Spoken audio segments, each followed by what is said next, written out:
Hello everyone and welcome back to Nightmare Tales. I know many of you use these videos to fall asleep, so before you drift off, I'd love it if you could leave a comment letting me know where you're listening from around the world. Also, don't forget to like and subscribe if you're enjoying this video. The lighthouse had been watching me long before I knew it existed. I felt its presence the moment I crested the hill overlooking Raven Point, my camera bag heavy against my shoulder, the Atlantic wind cutting through my jacket with surgical precision. Below, perched on jagged rocks like a skeletal finger, pointing accusingly at the sky, stood the Blackwater Light, 40 feet of weathered stone and rust-stained metal, its lamp room dark for the better part of 3 decades. The assignment seemed straightforward enough. Marcus Chen, editor of Coastal Horizons, had pitched it as a simple overnight shoot for their Halloween issue. The magazine wanted atmospheric shots of New England's abandoned lighthouses, and Blackwater offered the perfect combination of Gothic architecture and isolation. The keeper quarters still had electricity, he'd assured me, and the local historical society would provide access for a modest fee. What he hadn't mentioned was how the structure seemed to lean slightly inland, as if recoiling from the sea at once guided vessels through. My hands trembled as I fumbled with the antiquated lock on the keeper's quarters door. Not from cold, though October in Maine could freeze your breath mid-sentence, but from something else entirely, a sensation I'd been fighting since parking my rental car beside the narrow dirt path that led to this place. The feeling that I was being evaluated, measured against some invisible standard, I couldn't possibly comprehend. The interior smelled of brine and decades of accumulated silence. Dust motes danced in the fading afternoon light that filtered through salt-stained windows. The furniture remained exactly as the last keeper had left it, a wooden table scarred by years of coffee mugs and navigation charts, 2 chairs that faced each other like old friends sharing secrets, and a stone fireplace blackened by countless cold nights. Everything covered in a fine layer of abandonment that made my skin crawl. I'd researched the lighthouse's history during the drive-up from Boston. The Blackwater Light had operated continuously from 1847 until its decommissioning in 1994, when the Coast Guard installed an automated beacon on a nearby tower. The last keeper, a man named Theodore Voss, had maintained the light for 37 years before retiring to Florida. Nothing unusual there, just another piece of maritime history made obsolete by modern technology. But something about the timeline nagged at me. Local records suggested the light had stopped operating several months before the official decommissioning date, though no one could explain why ships had reported seeing the beam during the supposed dark period, while Coast Guard logs showed no activity. It was the kind of discrepancy that made photographers like me wonder what stories lurked in the shadows of official documentation. The sun began its descent toward the horizon. As I set up my equipment, my Canon and telephoto lenses felt reassuring in their familiar weight, grounding me in the technical aspects of composition and exposure. The lighthouse's exterior would photograph beautifully in the golden hour. Weathered stone contrasted against darkening sky, the surrounding rocks adding dramatic foreground elements, professional work, the kind that paid bills and built reputations. As twilight deepened, I noticed something peculiar about the lamp room at the lighthouse's summit. Though the Fresnel lens hadn't operated in decades, it seemed to catch and hold what little light remained in the sky. The massive apparatus, easily 6 feet in diameter, appeared to pulse with a faint inner luminescence like a dying ember refusing to fully extinguish. My stomach clenched with the first real wave of unease. The sensation started as a whisper of wrongness, a subtle discord in the rhythm of waves against rocks. Below, I forced myself to focus on camera settings, adjusting ISO and aperture to capture the lighthouse's silhouette against the star-scattered darkness. But my hands wouldn't stop shaking and the viewfinder kept slipping out of focus. By 10 o'clock, I'd retreated to the keeper's quarters. The October night had turned bitter and the ancient building's heating system consisted of a temperamental radiator that clanked like chains dragging across iron. I spread my sleeping bag on the narrow cot in what had once been the keeper's bedroom and tried to convince myself that tomorrow's dawn shots would justify this uncomfortable night. Sleep remained elusive. The building creaked and settled around me, its timber joints expanding and contracting with temperature changes. But beneath these normal sounds, I detected something else, a rhythmic grinding, like massive gears turning against each other. The noise seemed to emanate from directly above where the lamp room crowned the lighthouse structure. At 11:47 p.m., my phone's blue glow showed I'd been lying awake for over an hour. The grinding had intensified, accompanied now by what sounded disturbingly like voices carried on the salt wind, indistinct words that seemed to form patterns just beyond comprehension, as if someone were speaking in a language I'd once known but had forgotten. Then, at exactly midnight, the Fresnel lens began to turn. I scrambled to the window, heart hammering against my ribs with such violence I could feel my pulse in my temples. Above me, the massive lens assembly rotated in its housing but wrong, moving counterclockwise when every lighthouse beacon I'd ever witnessed swept clockwise across the water. The motion was smooth and deliberate, accompanied by the grinding. I'd been hearing for hours, but it wasn't illuminating the ocean. Instead, the beam projected scenes onto the darkness itself, images that hung in the air like three-dimensional photographs. I watched in fascination and growing terror, as memories I'd never lived played out in perfect detail before my eyes. There I was at age 15, accepting a photography award I'd never won. The ceremony took place in a school auditorium I'd never attended, surrounded by classmates whose faces seemed familiar. Despite being complete strangers, my parents stood in the audience applauding, but they looked younger than I remembered them being when I was 15. And my mother wore a dress she'd never owned. The lens continued its reverse rotation and the scene shifted. Now I stood in a college darkroom. I'd never seen developing prints with techniques I'd never learned. My hands moved with practiced expertise as I guided images through chemical baths, creating photographs that had never existed. A woman stood beside me, beautiful, with dark hair and knowing eyes, someone I'd never met but felt I'd love deeply. She pointed to one of the prints and made a comment I couldn't hear, but her expression suggested pride and affection that made my chest tighten with inexplicable loss. My rational mind struggled to process what I was witnessing. These weren't memories. They were impossibilities, roads not taken, rendered with photographic precision, but they felt more real than my actual life, more vivid than any experience I could recall.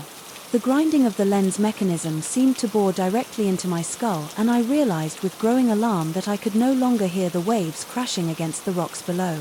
The grinding had stolen my hearing. I pressed my hands to my ears, but the gesture was meaningless. Sound had simply ceased to exist. I could feel vibrations through the floor, the lighthouse's structural movement as the lens continued its rotation, but the auditory world had vanished completely. Panic flooded my system, adrenaline making my vision sharp and terrible. The beam swept again, revealing another impossible scene. I watched myself at a gallery opening, surrounded by admirers viewing my work, photographs I'd never taken of places I'd never been. The images on the walls showed landscapes that couldn't exist, forests where trees grew downward from the sky, oceans that flowed uphill, mountains that folded in on themselves like origami. Impossible geography that somehow felt more accurate than any real place I'd ever documented. In the scene, I stood confidently beside a woman, the same dark-haired woman from the darkroom vision. She wore an engagement ring that caught gallery lights, throwing tiny rainbows across her fingers. We moved through the crowd with the easy intimacy of long partnership, and I could see in her eyes a depth of connection I'd never experienced with anyone in my actual life. The lens ground onward and my sense of smell vanished as abruptly as my hearing had disappeared. The salt air, the mustiness of the old building, even my own scent, all erased. I existed now in a sensory void, experiencing the world only through sight and the increasingly unreliable testimony of my remaining senses. More memories that weren't memories. I saw myself teaching photography workshops in locations I'd never visited, mentoring students whose eager faces seemed heartbreakingly familiar. I watched myself accepting a Pulitzer Prize for a series documenting environmental destruction in the Amazon. Though I'd never been to South America, I observed my wedding to the dark-haired woman, her smile radiant as she spoke vows I couldn't hear in a ceremony I'd never attended. With each rotation of the lens, I felt pieces of myself being stripped away, not just senses, but something more fundamental, the certainty of my own existence, the coherence of my identity. These impossible memories felt more authentic than my real experiences, more meaningful than the life I'd actually lived. I began to question which version was true, the lonely photographer who'd driven up from Boston for a magazine assignment, or the successful artist who'd built a career and found love in ways I'd never managed. The grinding intensified vibrations. Traveling through the lighthouse's stone foundation and into my bones, I could feel the mechanism's rotation in my skeleton, as if I were becoming part of the apparatus itself. The thought terrified me, but also carried an odd comfort. If I joined the lens, perhaps I could live in those better memories exist in the world where I'd achieved everything my real life had denied me. Then I saw the voices.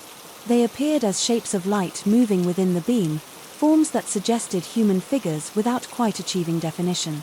They beckoned to me with gestures that bypassed my missing hearing and spoke directly to my consciousness. Their message was simple and compelling. I could step into the light, join the memories, become the person I was meant to be. All I had to do was climb the spiral staircase to the lamp room and merge with the lens that had been calling to me. Since I'd first seen this place, my legs moved without conscious decision, carrying me toward the door that led to the lighthouse's interior stairway.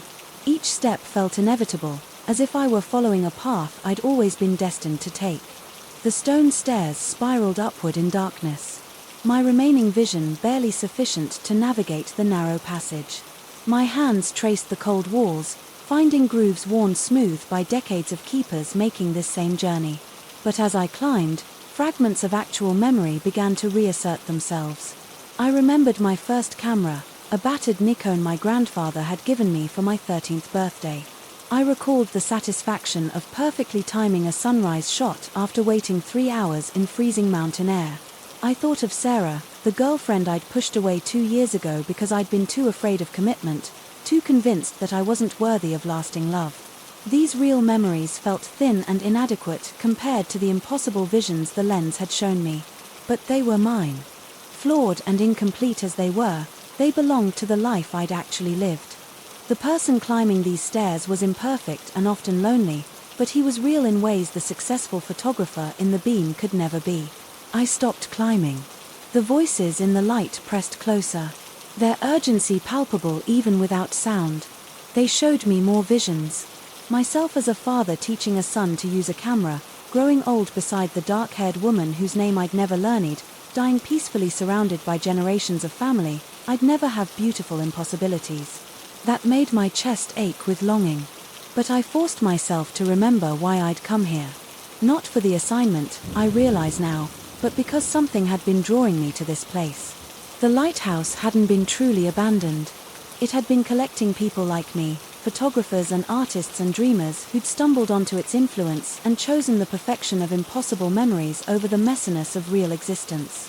I needed to know when the light had actually stopped and who had been the last person to make this choice before me. Fighting against every instinct, screaming at me to continue upward, I descended the spiral staircase. The voices in the light grew more insistent, offering increasingly vivid scenes of the life I could have. But with each downward step I felt my resolve strengthen. The photographer in those visions might have been more successful, but he wasn't me. He was a construction of light and longing, beautiful but hollow. Back in the keeper's quarters, I searched through the logbooks and records the Historical Society had left for reference. My sense of touch remained intact, allowing me to feel the texture of pages and the depression of ink. On paper, the official records showed the light operating until September 1994, but handwritten margin notes in Theodore Voss's careful script told a different story. The entries became increasingly erratic throughout 1993. Voss wrote about strange dreams about the lens, showing him visions of the life he might have led if he'd never become a lighthouse keeper. He described losing his hearing during night watches, then his smell, then his sense of taste. The final entry, dated March 15, 1994, was barely legible. The light wants me to join it. It's shown me 40 years of better choices. But I know what happens to keepers who climb those stairs at midnight. They become part of the beam, feeding it with their regrets and unfulfilled dreams. I won't go. I won't give it what it wants. The log ended there, but a newspaper clipping tucked between the pages provided the conclusion. Theodore Voss had been found 3 days later, alive but catatonic, staring up at the lamp room with vacant eyes. He'd spent the rest of his life in a care facility, never speaking again, but constantly moving his hands as if adjusting camera settings or polishing lens surfaces. I understood now the lighthouse didn't want to kill its visitors. It wanted to consume their potential, their dreams of better lives. It fed on the gap between reality and possibility, growing stronger with each person who chose its perfect lies over imperfect truth. The lens continued grinding overhead, and I felt my sense of taste disappear. Soon I knew my sense of touch would follow, leaving me with only sight to navigate the world. But I also knew something the lighthouse hadn't expected. I could choose to live with my disappointments and failures rather than escape into beautiful impossibilities. As dawn approached, the grinding gradually slowed, the visions in the beam grew fainter, and I felt my stolen senses beginning to return. First touch, then taste, then smell, and finally wonderfully sound. The crash of waves against rocks had never sounded more beautiful. The Fresnel lens settled into stillness as the first rays of actual sunlight struck its surface. In the growing light, I could see the apparatus clearly for the first time. Suspended within the lens assembly were shapes that had once been human, not physically, but as patterns of light and memory. Dozens of them, maybe hundreds, trapped in the beautiful prison of lives they'd never lived. Theodore Voss was among them. I realized he'd resisted the call, but he'd looked too long at the visions and lost himself anyway. His body had survived, but his consciousness had joined the collection of dreams and regrets that powered the lighthouse's impossible beacon. I packed my equipment with trembling hands, careful not to look directly at the lamp room again. The photographs I'd taken the previous evening would have to suffice for the magazine assignment. They showed only an abandoned lighthouse at sunset, ordinary, melancholy, but real in ways the visions could never be. As I drove away from Raven Point, I caught a glimpse of the lighthouse in my rear-view mirror. For just a moment I thought I saw the dark-haired woman from the vision standing beside it, waving goodbye with a smile of infinite sadness. But when I looked again, she was gone and the lighthouse stood empty against the morning sky. I never published the story of what I'd experienced that night. Who would believe it? Instead I kept the truth locked away like a secret photograph, developing it only in the dark room of my own memory. But I made changes to my life, small ones at first, then larger. I called Sarah and apologized for the fears that had driven her away. I began taking photographs not just for magazines and galleries, but for myself, documenting the flawed beauty of the world as it actually existed. Sometimes, in the deepest hours of night, I still hear the grinding of that massive lens. It calls to me. With visions of the photographer, I could have become the life I might have led, but I've learned to recognize the sound for what it is, the hungry mechanism of a predator that feeds on human potential. The lighthouse still stands at Raven Point, its lamp room dark and its Fresnel lens officially inactive. But I know better. Somewhere in New England's coastal towns another photographer will hear about an abandoned lighthouse that offers perfect shots for a Halloween assignment. They'll drive up with their cameras and their dreams of better lives, and at midnight the lens will begin to turn. I can only hope they'll be strong enough to walk away from the beautiful impossibilities it offers, to choose their imperfect reality over its perfect lies. Because I know now that the most terrifying thing isn't being trapped in our failures. It's losing ourselves in the endless hunger for something better, something we were never meant to have. The lens remembers everything we wish we could forget about ourselves, but sometimes the courage to live with our disappointments is the only thing that keeps us human. Story 2. The fluorescent lights and terminal stations. Underground tunnels had been flickering for weeks, casting erratic shadows that danced like specters across the yellow tile walls. As the new night security guard, I'd grown accustomed to the symphony of mechanical groans and electrical hums that echoed through the abandoned corridors after the last train departed at midnight. But tonight something felt different, a weight in the air that pressed against my chest like invisible hands. My flashlight beam cut through the darkness as I made my rounds, the metal tag on my keychain jingling with each step. The sound seemed unnaturally loud in the hollow silence, bouncing off surfaces that shouldn't exist. I'd been working this shift for 3 months, yet I couldn't shake the feeling that the station's layout changed when no one was looking. Corridors appeared longer, corners sharper, and the familiar became foreign in ways that made my skin crawl. The radio crackled with static as I approached the restricted access door marked platform, 0 authorized personnel only. According to my supervisor, this platform had been sealed since the 1970s after a structural collapse. but the heavy steel door stood slightly ajar. Tonight. My heart hammered against my ribs as cold air seeped through the gap, carrying with it the musty scent of decades-old decay and something else, something that reminded me of ozone before a thunderstorm. Every instinct screamed at me to call it in to radio for backup, but my supervisor's words echoed in my mind about the importance of thorough inspections. My hands trembled as I pushed the door open the hinges, releasing a prolonged screech that seemed to announce my arrival to whatever waited beyond the platform stretched before me, impossibly pristine, despite its supposed decades of abandonment. Vintage tile work gleamed under harsh overhead lighting that shouldn't have been functional, and the air hummed with an electrical current that made the hair on my arm stand on end. My footsteps echoed with a hollow quality that suggested vast spaces hidden in the shadows beyond my vision. That's when I heard it, the distant rumble of an approaching train. The sound grew steadily louder, vibrating through the platform and into my bones.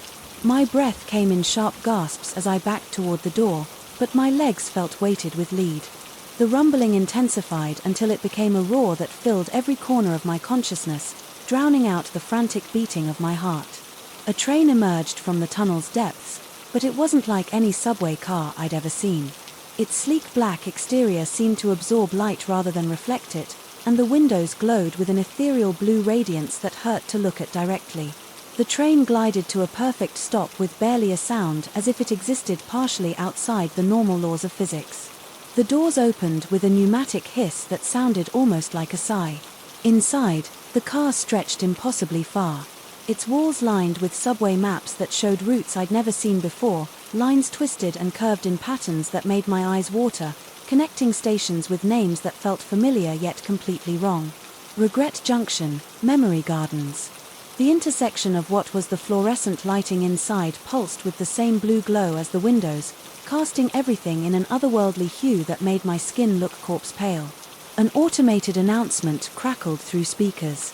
I couldn't locate the voice, unnaturally smooth and lacking any human warmth. It spoke of departures to destinations that existed nowhere on any official transit map, platforms that had been swallowed by time, and connections to places that should never be reached by rail. My rational mind screamed warnings, but my feet carried me forward as if pulled by invisible strings. The moment I stepped inside, the door sealed behind me with finality that made my stomach drop. The train began to move with the same eerie silence as its arrival, accelerating smoothly into darkness that seemed thicker than any tunnel should allow. The corridor ahead stretched endlessly, lined with those impossible maps that seemed to shift and change when I wasn't looking directly at them. Red lines became blue, stations disappeared and reappeared, with different names, and route numbers morphed into symbols that had no meaning in any language I knew. My reflection in the windows looked distorted, as if the glass showed not just my image but echoes of who I might have been in different circumstances. The announcements continued, each one describing a stop at stations that pulled at something deep in my memory. They spoke of childhood neighborhoods where I'd never lived, schools I'd never attended, jobs I'd never held. Yet with each description, fragments of false memories began to crystallize in my mind, overlaying themselves onto my real experiences, like double-exposed photographs. At the first stop, Sorrow Avenue, the doors opened to reveal a platform that looked exactly like the one where I'd waited for the bus to my first job interview 15 years ago. But in this version, I remembered boarding a different bus, one that took me to a factory job instead of the office position I'd actually gotten. The memory felt absolutely real, complete with the smell of industrial oil and the ache in my back from long hours of manual labor. My chest tightened as I realized what was happening. This wasn't just a ride through impossible space. It was a journey through the alternate paths my life might have taken, each stop threatening to overwrite the reality I'd actually lived. The train continued its journey, and with each station, more of my authentic memories began to fade, like photographs left too long in sunlight. At Loneliness Terminal, I remembered years of solitude in a cramped apartment, the wife I'd never married becoming a stranger I'd never met. At Failure Heights, my college graduation dissolved into a series of academic disappointments and jobs that never materialized. I pressed my palms against my temples, trying to hold on to what was real. But the false memories felt as solid and detailed as anything I'd actually experienced. The train's interior seemed to pulse around me, the maps on the walls becoming more complex. With each passing moment, new lines appeared, connecting stations that represented choices. I'd never made paths I'd never walked. The announcements grew more insistent, describing each stop in excruciating detail, while that emotionless voice asked for confirmation of the journey. It wanted me to validate this alternate history, to accept these phantom experiences as truth. But I could feel the weight of my real life slipping away with each mile we traveled deeper into this impossible transit system. Sweat dripped down my spine as I studied the maps more carefully, searching for some clue about how to escape this nightmare. The route lines seemed to follow patterns that were almost familiar, like a transit system I might have designed in a fever dream. Then I noticed something that made my blood run cold. One of the maps showed a line that connected to Platform 0, but it wasn't marked as the origin. It was listed as the final destination. The realization hit me with the force of a physical blow. This wasn't just a random journey through alternate possibilities. It was leading somewhere specific. The train was following a predetermined route, and Platform 0 was where it intended to deposit whatever remained of me. After stripping away everything that made me who I was, but understanding the destination gave me something to work with. I began to examine the maps more systematically, ignoring the false memories that tried to crowd into my consciousness. If this was truly a transit system, even an impossible one, there had to be rules, connections, ways to navigate from one point to another. The pattern gradually became clear. Each station represented a choice point in my life, a moment where I could have gone in a different direction. The train wanted me to confirm these alternate paths, to accept them as my true history. But buried in the complex web of false routes, I could see traces of the actual choices I'd made, faint lines that represented the path I'd really walked through life. At the next stop, Compromised Corner, I made my decision. Instead of allowing the false memory of a life of constant defeat to settle into my mind, I focused intensely on the real memory it was trying to replace. I remembered the promotion I'd actually earned through months of hard work, the satisfaction of proving myself despite the odds. The train shuddered around me as I held firmly to this authentic experience, refusing to let it be overwritten. The announcements became more urgent, the voice losing some of its artificial calm. It repeated the station's description, asking again for confirmation of the journey. But I shook my head, speaking aloud for the first time since boarding. No, that's not what happened. The maps on the walls began to flicker, some of the phantom routes fading as I rejected the false path they represented. The train's smooth motion became slightly more erratic, as if my refusal had introduced an unexpected variable into its calculations. At each subsequent stop, I fought to maintain my grip on reality. When the train pulled into Regret Junction, trying to convince me that I'd chosen a life of constant self-rimation, I countered with memories of the genuine contentment I'd found in simple moments, quiet evenings with friends, small accomplishments that had brought real satisfaction, moments of peace that had nothing to do with grand achievements or failures. The struggle was exhausting. Each authentic memory I preserved required enormous effort, like trying to hold water in cupped hands while standing in a hurricane. But gradually I began to sense that the train was losing power over me. The impossible maps flickered more frequently, and some of the phantom stations disappeared entirely from the route displays. Finally, the announcements stopped entirely, leaving only the sound of the train's movement through the darkness. But this silence felt different, less oppressive, more like the quiet before dawn than the crushing weight of the void. When the train finally came to a stop, I found myself back at Platform 0, but now I could see it clearly for what it really was, not an abandoned station, but a nexus point where possibility and reality intersected. This was where the system tried to sort people into their proper tracks, to assign them to the lives they should have lived rather than the ones they had chosen. The doors opened and I stepped out onto the platform with legs that shook but still supported me behind me. The train began to fade, becoming translucent before disappearing entirely. The impossible maps dissolved from its walls, taking with them all the phantom routes and alternative destinies they had shown me. I walked back through the door to the normal station corridors, my keychain jingling with familiar reassurance. But as I continued my rounds, I couldn't shake the knowledge of what I'd experienced somewhere in the depths of the transit system. That train was still running, still carrying passengers through journeys designed to replace their authentic lives with carefully crafted alternatives. My radio crackled with normal static and the fluorescent lights continued their irregular flickering.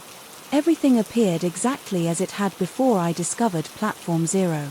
But now I understood that normally was something precious, something that required constant vigilance to preserve. In a world where reality itself could be questioned, where false memories could feel more real than authentic experiences, the simple act of remembering who you really were became an act of rebellion. The next morning, when my shift ended and the first commuters began to arrive, I watched them board their trains with a mixture of envy and concern. They moved through their routines with such certainty, such unquestioned faith in the solid reality of their daily lives.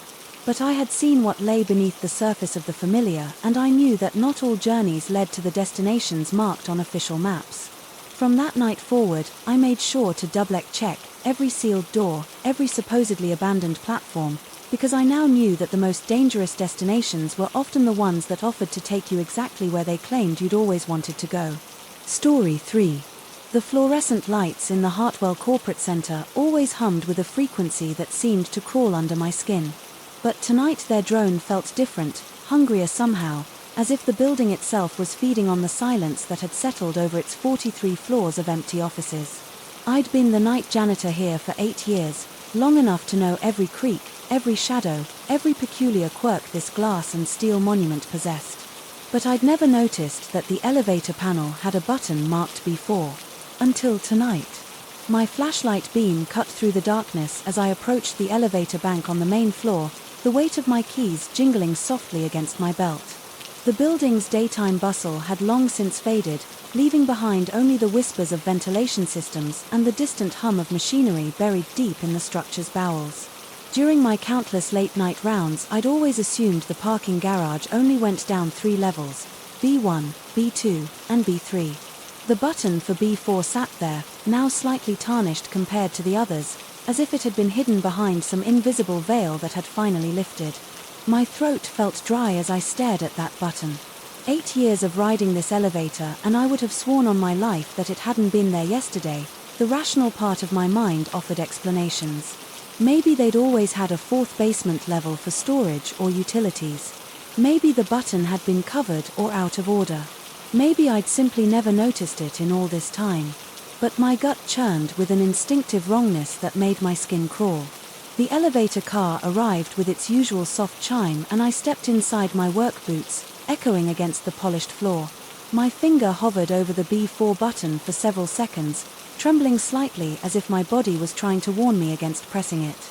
The metal felt ice cold under my fingertip when I finally made contact, and the button illuminated with a sickly yellow glow that seemed different from the clean white light of the other floor indicators. The descent felt longer than it should have. The floors ticked by B1, B2, B3, and then the elevator kept dropping with a mechanical grinding that I'd never heard before.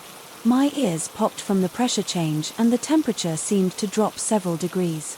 The fluorescent strip above my head flickered intermittently, casting dancing shadows that made the small space feel claustrophobic. My heart began to pound against my ribs as the elevator finally shuddered to a stop with a metallic screech that set my teeth on edge. The doors slid open with agonizing slowness, revealing a parking garage that defied every law of architecture and common sense. The space stretched far beyond what the building's footprint should have allowed, disappearing into shadows that my flashlight beam couldn't penetrate. The ceiling hung low and oppressive, supported by concrete pillars that were slick with moisture and covered in a fine layer of what looked like ash or dust. The air carried a musty metallic taste that coated my tongue and made breathing feel labored. Cars filled the space in neat rows, but these weren't the modern vehicles I'd expect to find in a corporate parking garage. Massive sedans from the 50s sat alongside boxy station wagons from the 70s. Their chrome bumpers dulled by decades of neglect.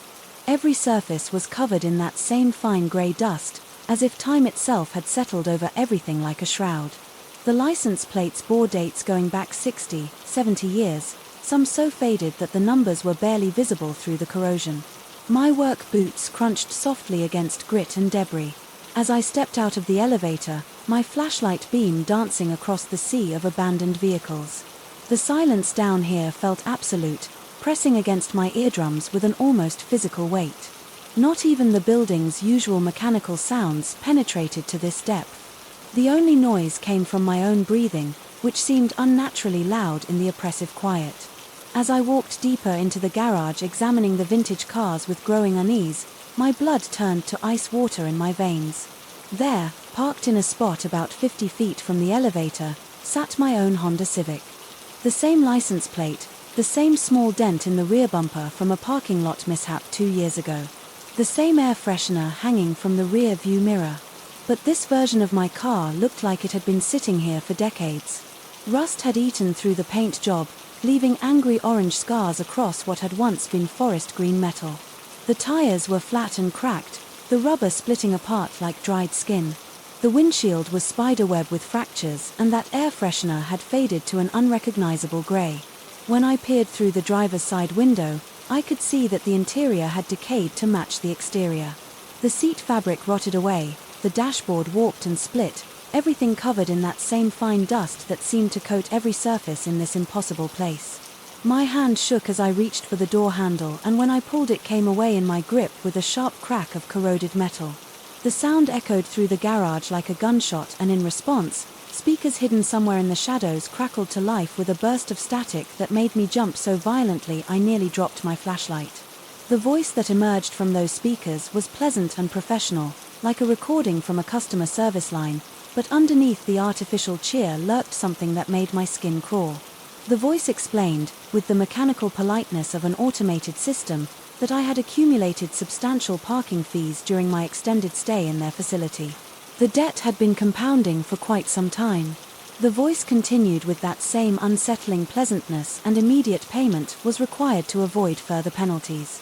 I tried to call out that there had been some mistake, that I'd only just arrived, but my voice came out as a hoarse whisper that died in the suffocating air. The speaker system crackled again, and this time the voice's tone shifted slightly, becoming more insistent while maintaining its artificial courtesy. My parking debt, it informed me, currently stood at several decades' worth of accumulated fees, interest, and penalties.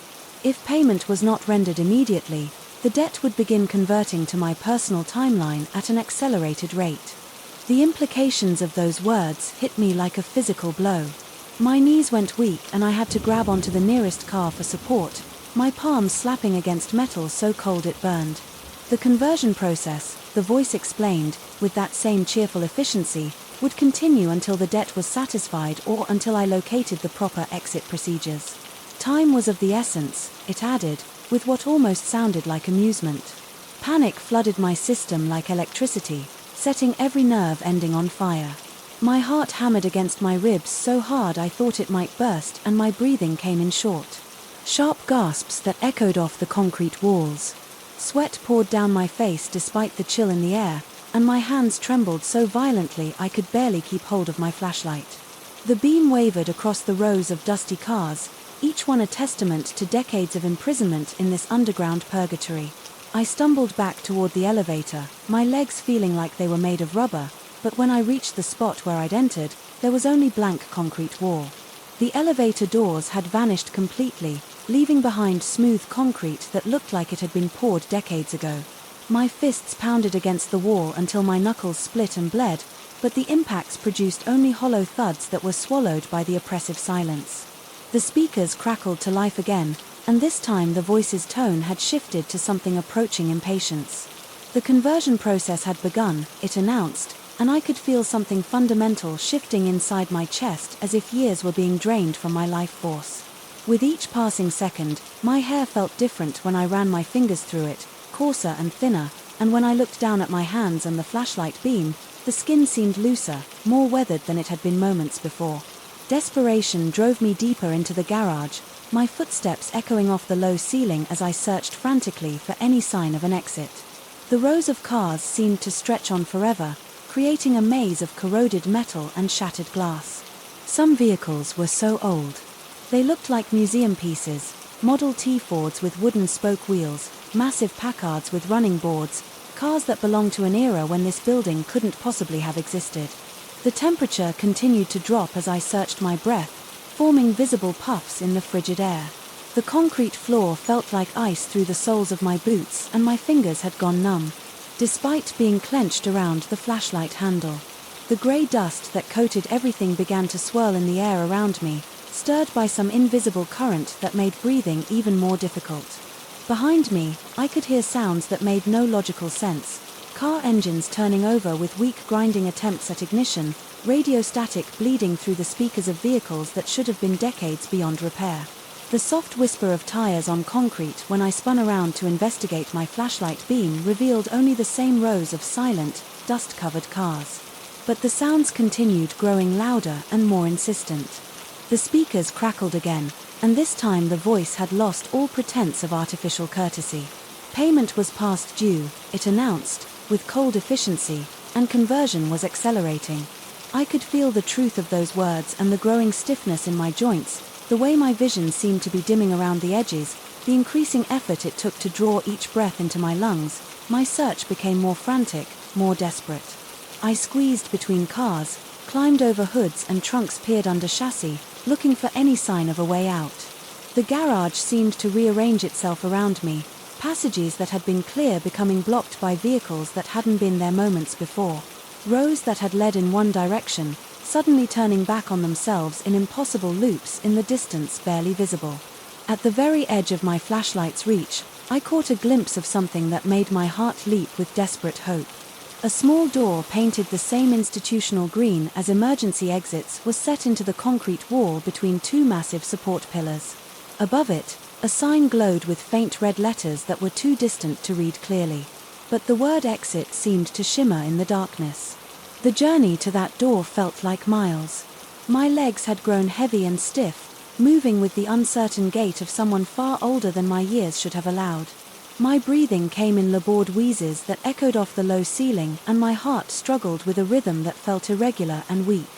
The flashlight beam wavered in my increasingly unsteady grip, casting wild shadows that seemed to dance and mock my desperate flight. When I finally reached the door, my shaking hands could barely grasp the handle. The metal was so cold it burned my palm, but I pulled with every ounce of strength I had left. The door opened onto a narrow staircase that climbed upward into darkness. The steps, so steep and narrow they seemed to disappear into the shadows. Above, a sign mounted beside the doorframe bore simple instructions in faded red lettering: emergency exit time, debt forgiveness program, present valid parking ticket for processing. My wallet felt thick and unfamiliar when I pulled it from my pocket with trembling fingers. Inside, tucked behind my driver's license, was a parking ticket I'd never seen before. The paper was yellowed with age. The ink faded to barely visible brown, but the validation stamp was clear: 8 years, 7 months, 13 days, the exact length of time I'd worked at the Hartwell Corporate Center. The speakers crackled one final time as I fed the ticket into a small slot beside the door frame. The voice that emerged was different, now older, wearier, tinged with what might have been relief. The debt had been acknowledged and processed. It announced, and I was cleared for departure. The conversion process would be reversed upon exit, but the experience would serve as a reminder of the importance of paying attention to the terms and conditions of any extended parking arrangement. The climb up those narrow stairs felt endless. Each step required tremendous effort, my aged legs shaking with the strain, my lungs burning with each labored breath. But with every upward movement I could feel strength returning to my limbs, my vision clearing, my breathing becoming easier, the crushing weight of accumulated years lifted from my shoulders like a physical burden being removed. I emerged through a door I'd walked past thousands of times. A maintenance entrance on the ground floor that I'd always assumed led to utility closets. The familiar sounds of the building's nighttime routine flooded my ears like music: the hum of fluorescent lights, the whisper of ventilation systems, the distant rumble of elevators carrying their phantom passengers between floors. My reflection in the lobby's polished windows showed a man who looked exactly as he had when he'd started his shift hours earlier. No additional lines marked my face. No grey streaked my hair, no stiffness plagued my joints. But my eyes held a knowledge that hadn't been there before, the understanding that some debts compound in ways that transcend simple mathematics, and that attention to detail could mean the difference between freedom and a lifetime of accumulated obligations. The elevator panel on the ground floor showed only 3 basement levels. Now B1, B2, and B3 glowed with their familiar white light, and no trace remained of that tarnished button marked B4. But sometimes in the quiet hours before dawn, I can still hear the faint crackle of speakers buried deep beneath the building's foundation, and I know that somewhere in the darkness below cars continue to accumulate dust and time continues to compound interest on debts that their owners never knew they'd incurred. I park on the street now, feeding meters with careful attention to expiration times, and I never let my validation tickets expire without proper processing. Some lessons once learned in the depths of impossible places become permanent fixtures in the architecture of survival. Story 4. And the mountains have their own language, and I should have listened when they whispered warnings that October morning. 23 years guiding climbers up these peaks, and I'd never felt the stone beneath my boots pulse with such malevolent intent. But corporate money talks louder than mountain whispers, and Henderson Industries was paying triple my usual rate to get their 2 executives to the Whitmore Plateau before the seasonal storms hit. I should have turned back when my weather radio started picking up broadcasts from stations that didn't exist. My name is Marcus Webb, though by the end of this account I'm not entirely certain that name still belongs to me. The morning started normal enough, loading gear into my pack, checking crampons, reviewing the route maps with Jameson and Carter, the 2 Henderson executives who'd hired me for what they called a team-building expedition. They wore their corporate confidence like expensive cologne, masking the acrid smell of fear that clings to city men when they venture into wild places. Jameson kept checking his satellite phone every 5 minutes, as if the mountain would suddenly sprout cell towers to accommodate his important calls. Carter studied the topographic maps with the intensity of a man trying to memorize an escape route, though he claimed he was simply fascinated by the terrain.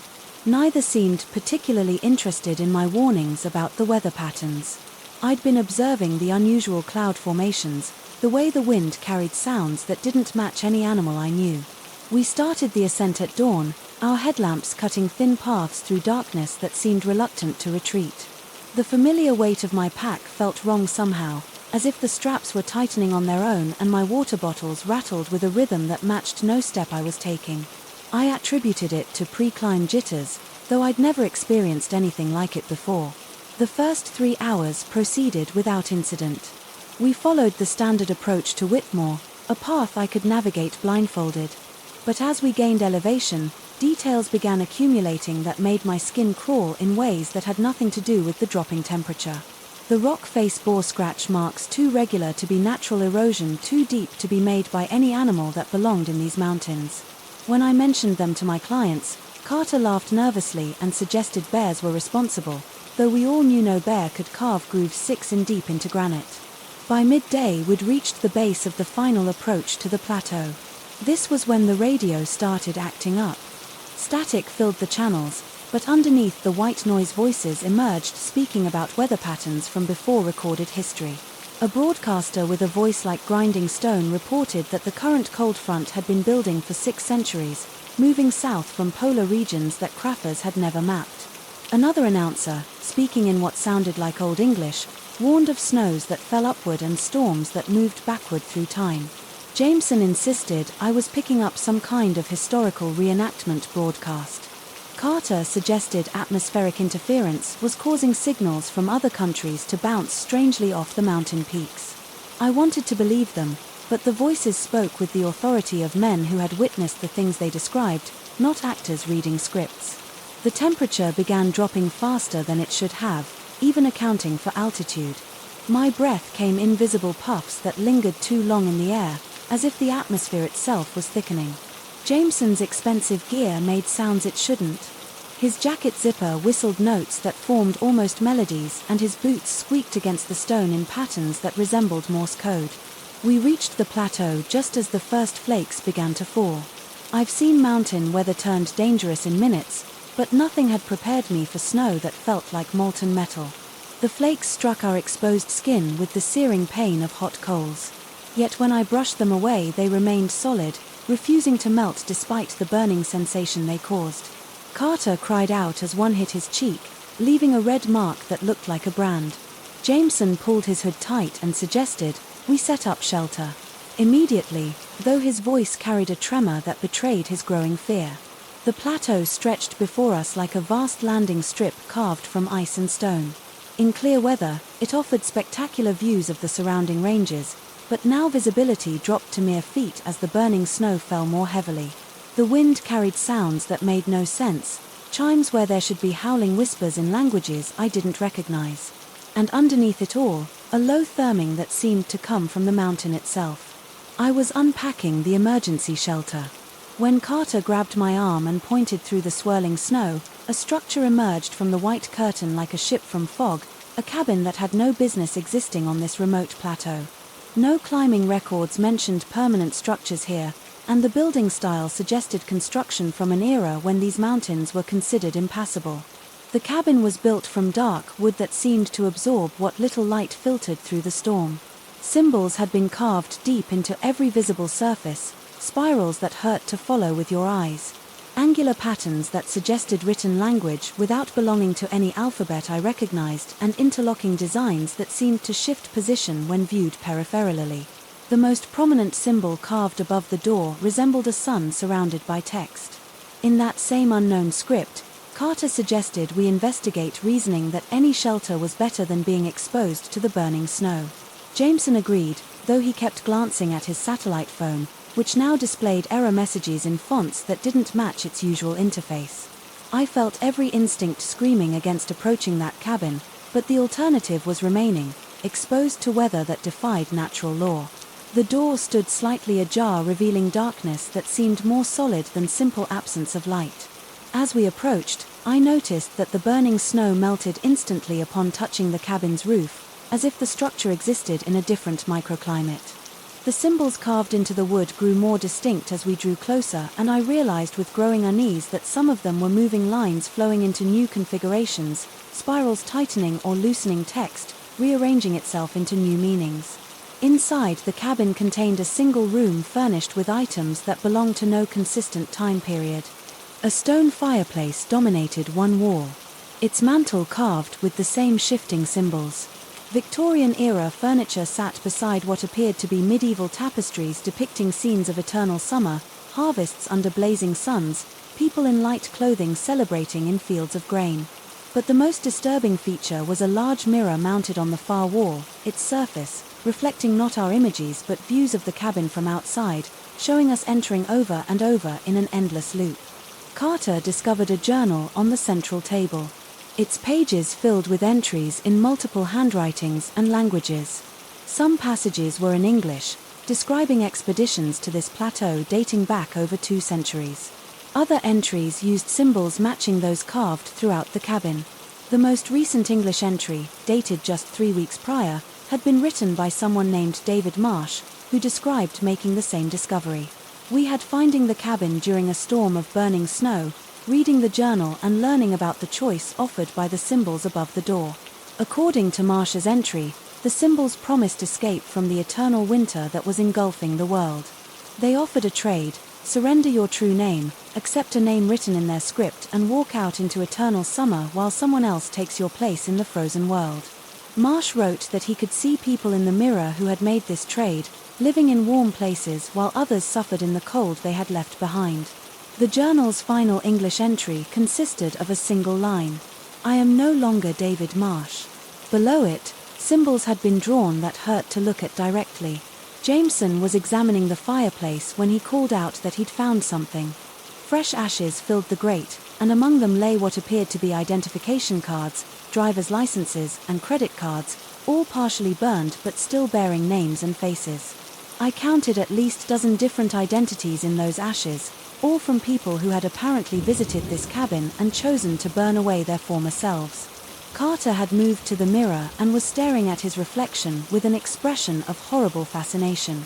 He reported that the mirror was showing him images of warm beaches, sunny cities, and people living comfortable lives in places where snow never fell. He described seeing himself in these scenes, but wearing different clothes and responding to a different name when people called to him. The temperature inside the cabin began to rise, despite the storm raging outside. The symbols on the walls pulsed, with their own light growing brighter as the warmth increased. I realized that the cabin was offering us the choice described in the journal: surrender our names and identities, accept new ones written in the symbolic script, and escape into the eternal summer shown in the mirror. But as the symbols brightened and the warmth grew more enticing, I began to understand the true horror of the situation. The burning snow outside wasn't just unusual weather. It was the result of countless people making the same trade, stealing summer from the world and leaving behind only endless winter.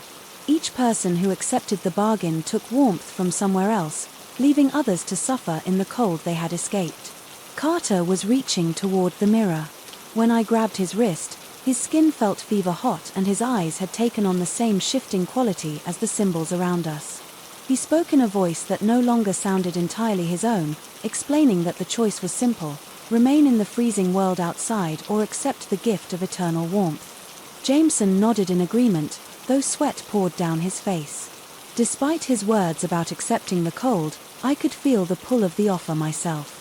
The symbols above the door seemed to be writing themselves into my mind, offering a new name that would free me from the frozen plateau and the life of hardship I'd known in the mountains. The mirror showed me scenes of myself in warm places, leading expeditions to tropical peaks, guiding climbers up sunny cliffs where snow never fell. But I also saw the cost. In the mirror's depths, I glimpsed the world that would remain a place where burning snow fell constantly, where winter stretched across all seasons, where the mountains themselves were slowly freezing solid. I saw other guides like myself, leading clients through landscapes of eternal ice, while somewhere else people who had surrendered their names enjoyed stolen warmth. The choice crystallized before me with terrible clarity. I could take the offered name, walk through the mirror into eternal summer and leave this frozen hell behind, or I could remain Marcus Webb, accept the burning snow and the cold and refuse to be part of the theft that was slowly freezing the world. My companions had already made their decisions. Carter pressed his palm against the mirror's surface and spoke aloud the symbolic name that had been offered to him. The mirror rippled like water and he stepped through into a world of sunshine and warmth. Jameson followed moments later, discarding his corporate identity for symbols that burned themselves into the cabin's walls before fading. I stood alone in the cabin as the symbols above the door pulsed with increasing urgency. The offer remained open: surrender the name Marcus Webb, accept the flowing script that promised eternal summer and escape this frozen plateau forever. The warmth radiating from the mirror felt like paradise after the burning cold outside. Instead, I walked back through the door into the storm. The burning snow struck my face with renewed fury, but I endured it because I knew now what each flake represented: a moment of stolen warmth, a fragment of summer taken from its rightful place. The plateau stretched before me, empty, except for my own footprints leading to the cabin behind me. The structure was already fading, becoming translucent as if it existed. Only when people were present to make the choice it offered, my radio crackled with new broadcasts. As I began, the descent voices reported that the unusual cold front was weakening, that temperatures were returning to seasonal norms, that the strange weather patterns were dissipating as mysteriously as they had appeared. Too fewer people would be stealing summer from the world, at least for now. I still guide expeditions in these mountains, though I no longer take clients to the Whitmore Plateau. When asked about the restriction, I explain that the weather patterns there are too unpredictable for safe travel. This is true, though not in the way my clients understand. Sometimes, on clear nights, I look up at the stars and wonder about Carter and Jameson living in their eternal summer while winter claims a little more of the world each year. I wonder how many others have made the same trade, how many cabins exist on remote plateaus where people can surrender their names for warmth, and sometimes on the coldest nights, I wonder if I made the right choice in remaining Marcus Webb. But then I feel the bite of honest cold against my skin, and I know that some prices are too high to pay even for paradise. The mountains still whisper their warnings to those who know how to listen. I've learned to hear them clearly now, and I pass their messages along to anyone willing to understand. Beware of bargains that seem too good to be true, especially when they're offered by symbols that move when you're not looking directly at them. Some winters are meant to be endured because the alternative is stealing summer from someone else's world. Story 5. The darkness below ground has its own voice, and tonight I learned it speaks 3 seconds before I do. I descended into the Roman tunnels beneath our colonial city at 11:47 p.m., my headlamp cutting through air thick with centuries of accumulated moisture and decay. The municipal contract was straightforward enough. Inspect the ancient aqueduct system that still fed our modern water supply. Check for structural damage. Ensure the flow regulators were functioning properly. What they hadn't mentioned in the paperwork was how the stone walls seemed to breathe in the lamplight, expanding and contracting like the ribs of some massive sleeping beast. My boots echoed against wet stone. As I made my way deeper into the tunnel system, the sound bounced off walls that predated Christ, carved by hands that had been dust for 2 millennia. Each footstep returned to me altered, stretched thin by distance and time. The air grew heavier, with each step pressing against my chest like invisible hands. The first section matched the city blueprints perfectly. Iron pipes ran alongside original Roman stonework, modern engineering, grafted onto ancient infrastructure in a marriage of convenience that had somehow held for decades. My digital recorder captured every detail as I spoke my observations into the darkness, noting pressure readings and structural integrity. The familiar routine should have been comforting, but something felt wrong down there. The silence between my words seemed too dense, too pregnant with possibility. 20 minutes into the inspection, I noticed my recorder's LED was behaving strangely. Instead of the steady red glow that indicated recording, it flickered in irregular patterns, sometimes dying completely for several seconds before blazing back to life. I tapped the device, assuming moisture had affected the electronics, but the erratic behavior continued. That's when I first heard it. I had paused to examine a junction where Roman stone met 20th century concrete and was speaking into the recorder about potential stress points when my own voice came back to me from the depths of the tunnel. But it wasn't an echo in any conventional sense.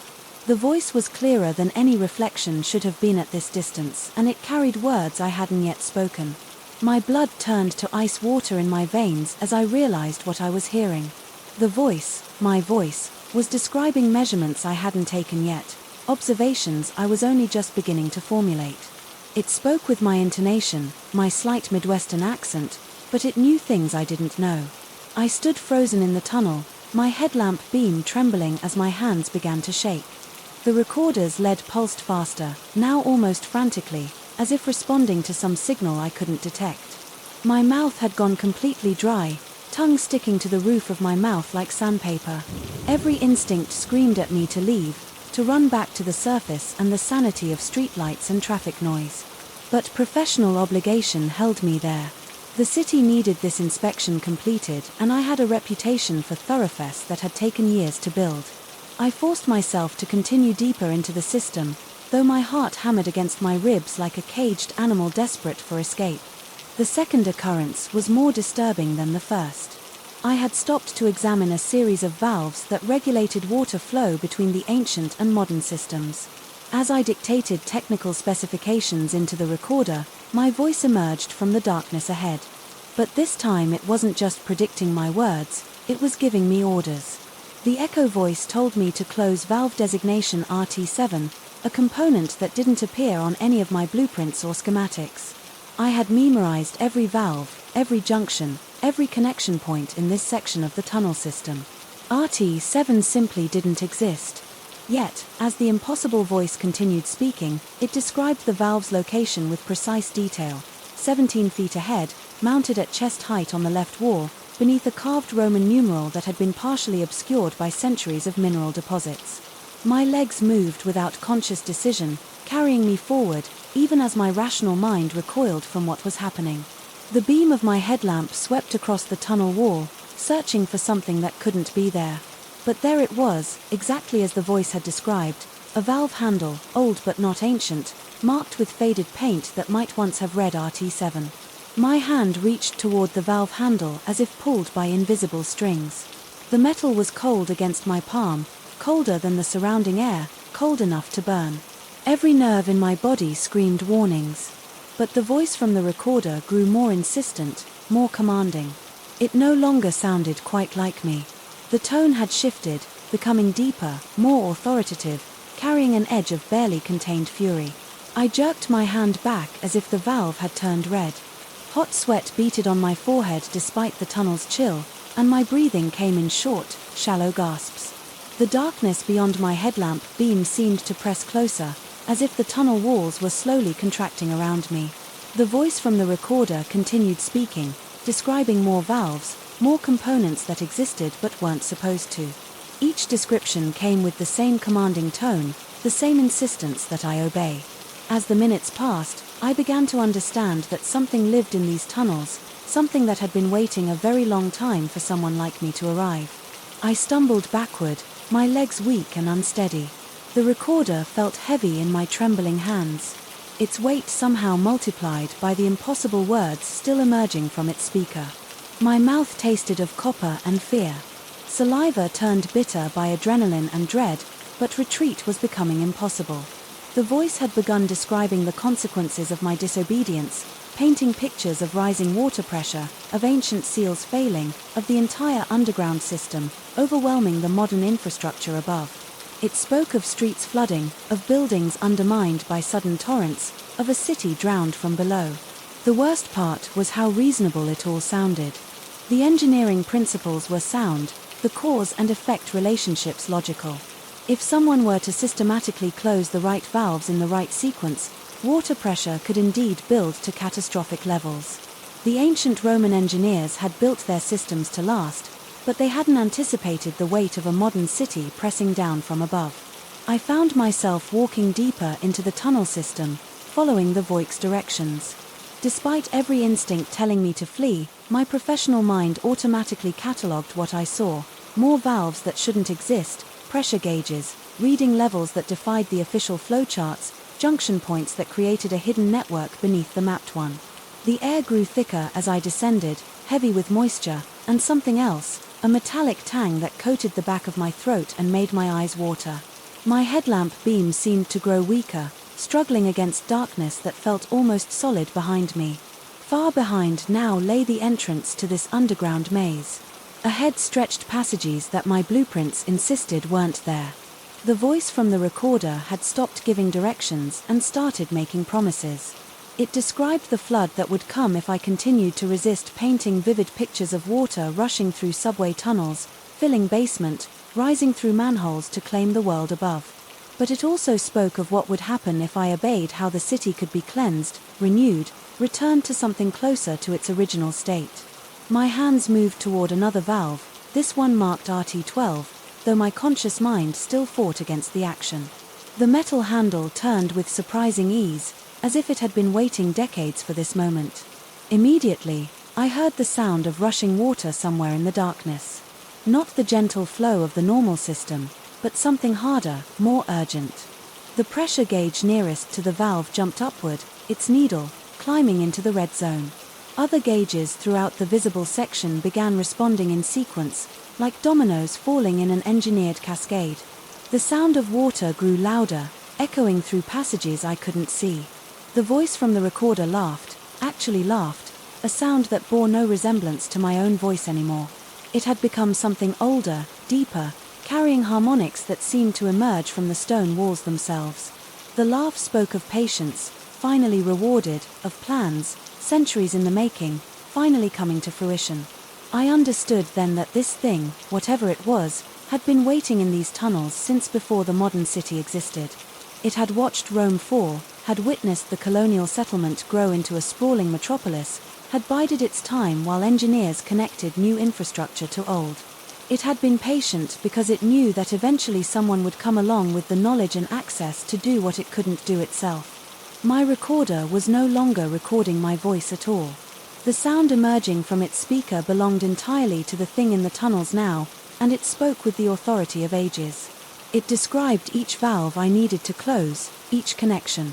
I needed to make each step in a process that would turn the ancient Roman water system into a weapon against the modern world above. But as my hand reached for the next valve, something inside me rebelled. Perhaps it was the engineer's instinct for preservation, or maybe just the human refusal to be used.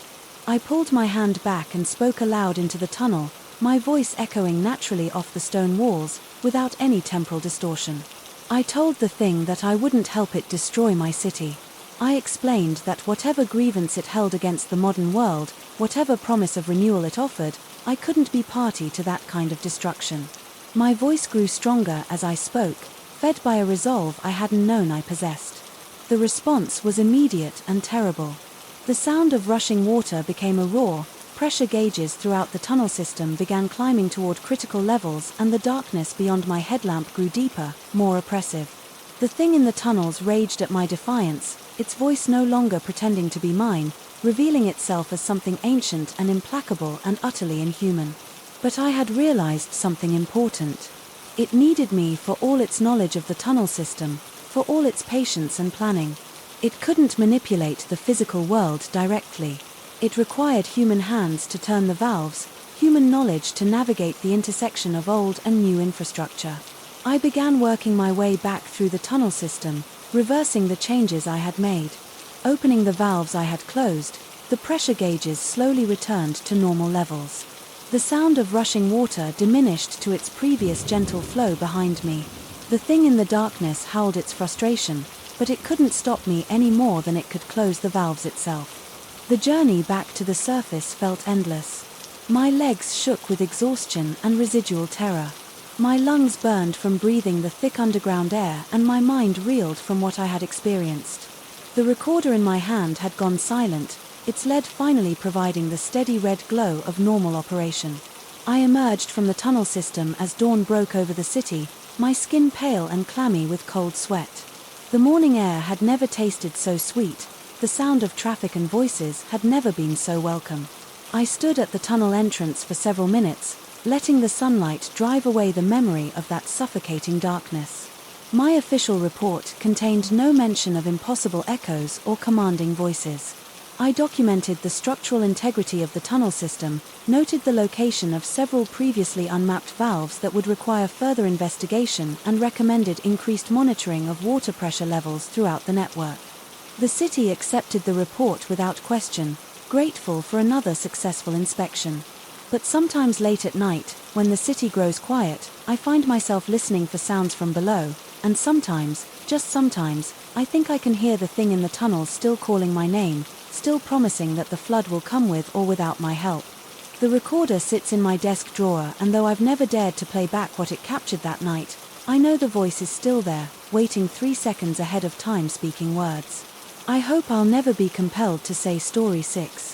The first postcard arrived on a Tuesday, slipped between quarterly reports and vendor invoices in my office mailbox like a cancer cell hiding among healthy tissue.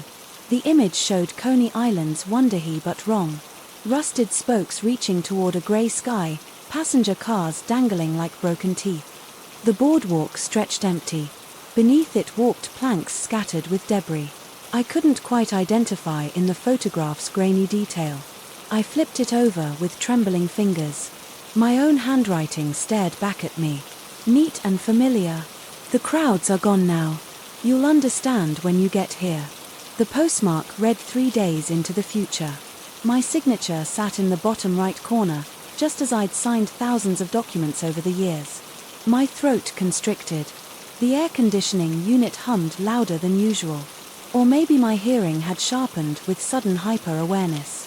I set the postcard on my desk and stared at it, waiting for it to transform into something logical, something that made sense. It didn't. The next morning brought 2 more postcards. Atlantic City Steel Pier, its famous Ferris wheel, tilted at an impossible angle, half submerged in dark water. Miami Beach's Art Deco hotel stood like tombstones against a sunset that looked more like dried blood than sky. Both postcards bore my handwriting, both dated days ahead of the current date. The water rose faster than expected. You should have seen the faces, M. They boarded up the windows before they left smart thinking. My hands shook as I examined each card. The paper felt real enough, standard postcard stock slightly glossy. The photographs appeared authentic, not digitally manipulated, but the location showed devastation that hadn't happened, couldn't have happened without making national news. I spent my lunch break researching. Coney Island's website showed normal operating hours. Atlantic City's tourism board advertised weekend specials. Miami Beach webcams revealed sun-soaked beaches crowded with tourists. Everything appeared normal everywhere, except in these photographs from my future self. By Thursday, 7 postcards had accumulated in a neat stack on my desk, each destination more desolate than the last. Myrtle Beach's pier collapsed into churning surf. Cape Cod's lighthouses stood dark against storm-ravaged shores. Virginia Beach's hotels gaped with broken windows like dead eyes. The messages grew more cryptic. You'll need warmer clothes than you think, M, and the maps are all wrong. Now trust your instincts, M. My supervisor noticed my distraction. During the weekly staff meeting, I heard her voice, as if through water, asking about budget projections, while my mind fixated on the impossible correspondence. When she repeated my name, I snapped back to the fluorescent-lit conference room. Realizing everyone was staring at me, I mumbled something about reviewing the numbers and getting back to her. That night I couldn't sleep. My apartment felt smaller, somehow the walls pressing inward. I kept checking my phone for missed calls, text messages, anything that might explain the postcards. Nothing came. Friday brought the game changer. The latest postcard showed a location I recognized with sickening familiarity, the beach where my family had vacationed every summer during my childhood. The old pier where I'd learned to fish with my grandfather. But in the photograph the pier was gone, replaced by jagged pilings jutting from black water like broken bones. The message on the back made my blood freeze. You arrive tomorrow. Don't forget the lighter, M. I stared at the word lighter until it began to look foreign, meaningless. My chest tightened. The office felt too warm, too bright. I loosened my tie and tried to breathe normally, but the air seemed thinner than usual. That's when I noticed something else. The stack of postcards on my desk looked exactly the same height as it had yesterday. I counted them carefully, 8 cards. I'd counted 7 the day before, but now there were 8 and the stack appeared unchanged in height. I counted again, still 8. I measured the stack with a ruler, exactly 1 in tall. I removed the top card and measured again, still 1 inch. My vision blurred. The fluorescent lights buzzed overhead like angry insects. I needed air, needed space, needed to think clearly. I grabbed the stack of postcards and headed for the parking garage in my car. With the engine running and the air conditioning blasting, I spread the postcards across the passenger seat. 8 cards. 8 impossible destinations.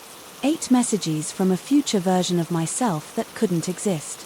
I picked up the first postcard, Coney Island's broken Wunderhee, and held it close to my face, studying every detail. The rust patterns looked too specific to be fabricated. The debris scattered across the boardwalk cast shadows that aligned perfectly with the light source. If these were fake, they were masterfully crafted. My phone had a lighter app. I downloaded it months ago during a power outage and never deleted it. My finger hovered over the icon. The message from my future self had mentioned a lighter specifically. Don't forget the lighter. I activated the app and held it near the corner of the Coney Island postcard. The digital flame cast a pale glow across the photograph. Nothing happened for several seconds. Then the corner of the card began to curl, blackening and crumbling as if touched by real fire. I jerked my hand back, but the card continued burning. The flame spread across the photograph, consuming the image of the abandoned Wunderhee.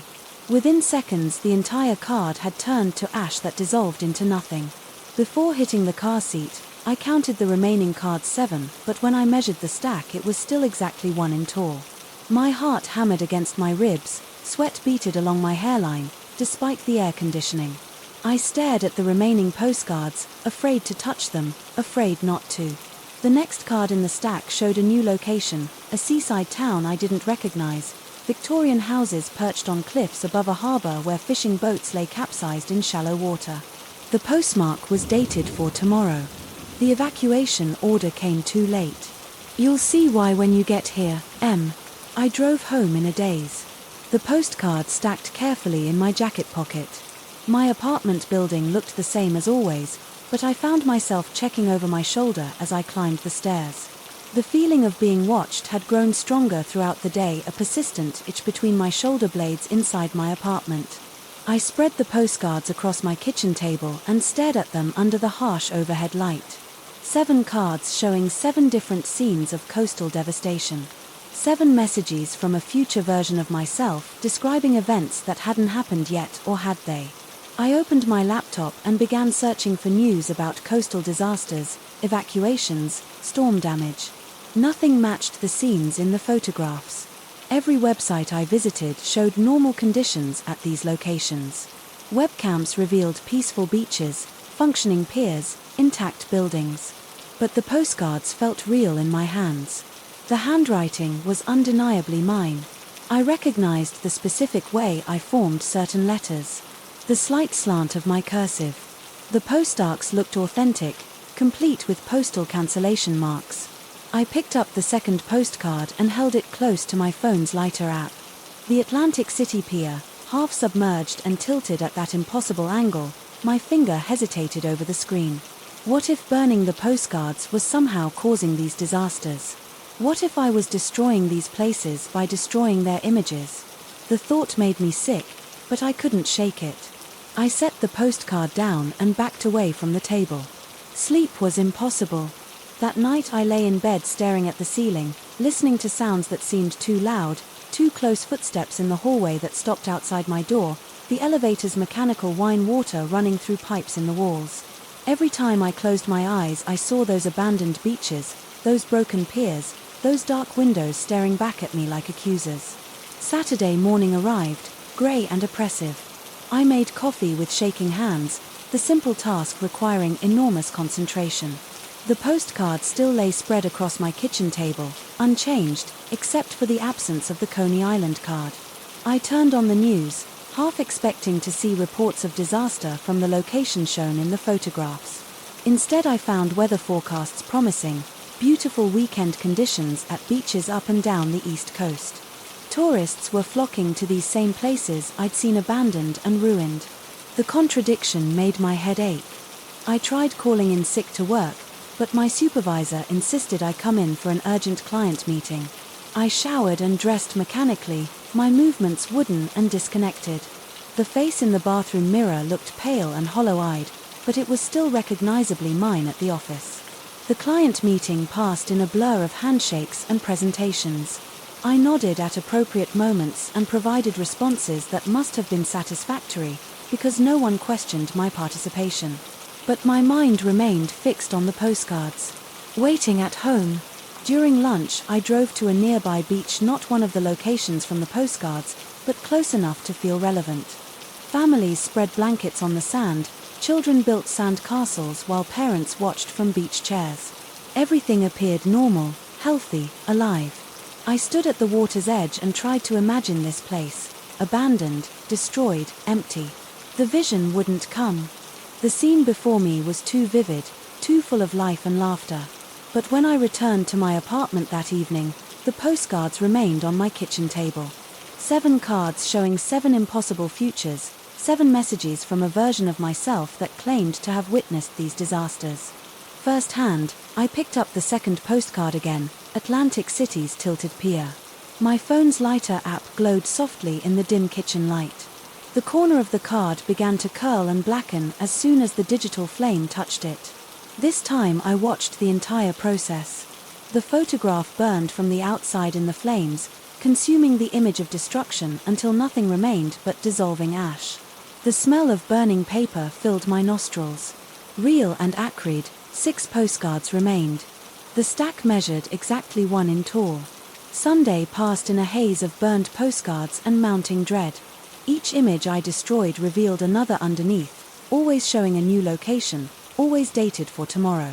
The pattern never changed. Coastal destinations rendered uninhabitable, evacuated, abandoned. The messages grew more urgent. You're running out of time, M. And the signs were there. If you'd looked, M, and trust me, you'll understand soon. M. By Sunday night I'd burned 5 postcards, 5 different scenes of devastation, 5 different coastal towns reduced to empty shells. But the stack on my kitchen table remained the same height and 2 cards still showed above the surface. The second to last card showed a location that made my stomach lurch. The small seaside town where my ex-wife lived. The Victorian house where she'd moved after our divorce sat dark and boarded up the front yard overgrown with weeds. The harbour below looked empty, except for a few capsized boats. She got out in time. You should be grateful. My hands trembled as I held the postcard. The thought of my ex-wife in danger, even danger that hadn't happened yet, made me physically ill. We'd parted on difficult terms, but I'd never wished her harm. I burned the card immediately, watching the flames consume the image of her abandoned home. The relief I felt was immediate and overwhelming. One postcard remained. One final message from my future self. The last card showed a place I'd never seen before, a lighthouse on a rocky coast. Its light dark, its paint peeling. The surrounding landscape looked barren, windswept, hostile. In the distance, storm clouds gathered on the horizon. I flipped the card over with shaking hands. The message was longer than the others. You're here now. The loop closes tonight. Leave the lighter on the desk and walk away. Don't look back, don't try to understand. Some things are better left unexplained. The postmark was dated for today. I checked my phone 11:47 p.m. The date matched the postmark exactly. My apartment suddenly felt too small, too warm, too familiar. The walls seemed to pulse. With my heartbeat I could hear every sound, the refrigerator's hum, the heating system's whisper, my neighbors, television through the thin walls. I walked to my kitchen table and stared at the final postcard. The lighthouse looked familiar. Now though I couldn't place where I might have seen it. The storm cloud seemed to shift and swirl as I watched, as if the photograph was alive. My phone's lighter app glowed softly in my hand. I held it near the corner of the postcard and watched the familiar process begin, the curling, the blackening, the consumption of the image by impossible flames. But this time, as the postcard burned, something changed. The photograph didn't disappear completely. Instead it transformed the image, shifting and clarifying. The lighthouse became clearer, more detailed. The storm clouds parted slightly, revealing stars that looked wrong, somehow arranged in patterns I didn't recognize. And standing at the base of the lighthouse, barely visible in the transformed photograph, was a figure, a man in a suit, holding something in his hand, something small and rectangular. The figure was too distant to make out clearly, but something about his posture, his stance, the way he held his shoulders was sickeningly familiar. The postcard finished burning, leaving nothing but the faint smell of smoke and the memory of that distant figure. I sat down heavily in my kitchen chair, my legs suddenly weak. The stack of postcards was gone. The table was empty, except for my phone, its lighter app still glowing, but in the distance so faint I almost missed it. I could hear the sound of waves against rocks.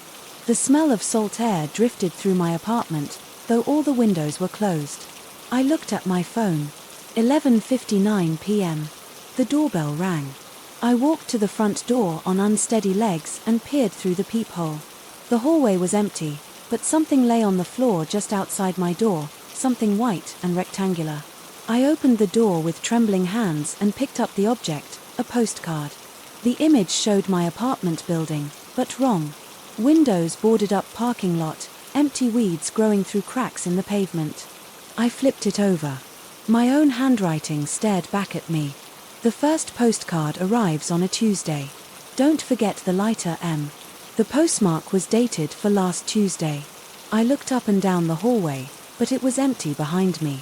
My apartment felt different, somehow larger, emptier, as if the walls had moved outward. While I wasn't looking, I stepped back inside and closed the door. On my kitchen table, a neat stack of postcards waited exactly 1 inch tall. I picked up the top card with shaking hands. Coney Island's Wonderhee rusted and broken passenger cars dangling like broken teeth. The cycle was beginning again, but this time I knew what was coming. This time I understood the weight of the lighter in my hand, the responsibility of choice, the endless loop of cause and effect that bound me to these impossible futures. I sat down at the table and spread the postcards out once more, knowing I would burn them all again, knowing they would return, knowing I would always be both the sender and the receiver of these messages from tomorrow. The waves crashed louder. Now though the ocean was miles away, the smell of salt air grew stronger, mixing with the lingering scent of burned paper. I picked up my phone and activated the lighter app. The digital flame cast shadows across the photographs of devastation, across the messages from my future self, across the endless cycle of destruction and renewal that had become my life. The first postcard began to curl and blacken at the edges. Outside a storm was coming, Story 7. The morning I found Lake Curelian frozen solid as window glass. I should have turned my boat around and driven straight back to town. Instead, I pushed my wooden skiff into what looked like crystalline air and watched reality crack beneath my oars. I'd been ferrying supplies across this remote Alaskan lake for 3 seasons, knew every current and wind pattern, like the scars on my weathered hands. But that dawn in late October, something fundamental had shifted. The water that should have been liquid, that had been liquid just 12 hours before, when I'd made my evening run, now stretched before me like a sheet of perfect transparent ice. My breath came out in sharp white puffs as I stood on the rocky shore studying the impossible surface. The temperature hadn't dropped below 40 degrees, according to my truck's gauge. Lakes didn't freeze overnight in October, especially not like this.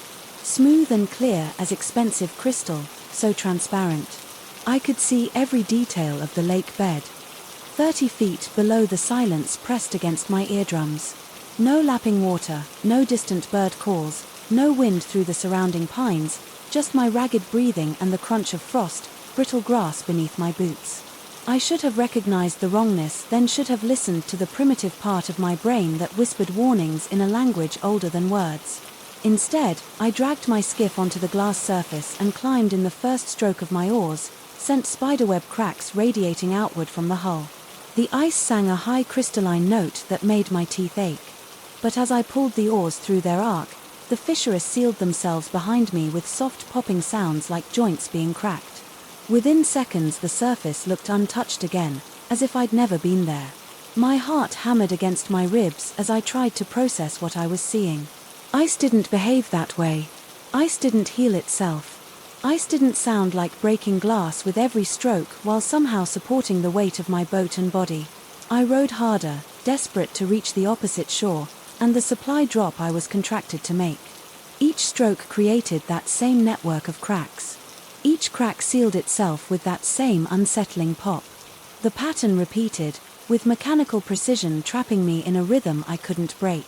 That's when I noticed I wasn't moving forward.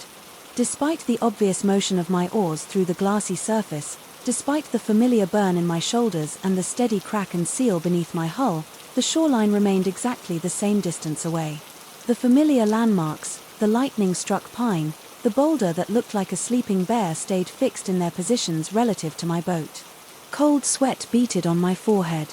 Despite the morning chill, I pulled harder, grunting with effort, watching the muscles in my forearms strain against my sleeves.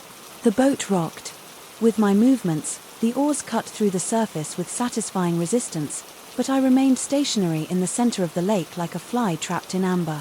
My breathing quickened, coming in short, sharp gasps that fogged the air around my face. The silence had weight, now pressing down on me like a physical presence. Even my own sounds seemed muffled. Absorbed by something unseen, I forced myself to stop rowing and examine the ice beneath my feet. Through the hull's wooden slats, I could see the lake bottom with startling clarity. Every stone, every piece of waterlogged debris, every strand of aquatic vegetation stood out in perfect detail, as if I were looking through the world's clearest window. And there were fish down there, not floating belly up, as I'd expect, in a suddenly frozen lake, but swimming, moving through the solid ice as if it were still water, their fins undulating. In slow, dreamy motions, a school of perch drifted past their scales, catching light that had no source. A large pike hung motionless near the bottom, its prehistoric eyes staring upward directly at me.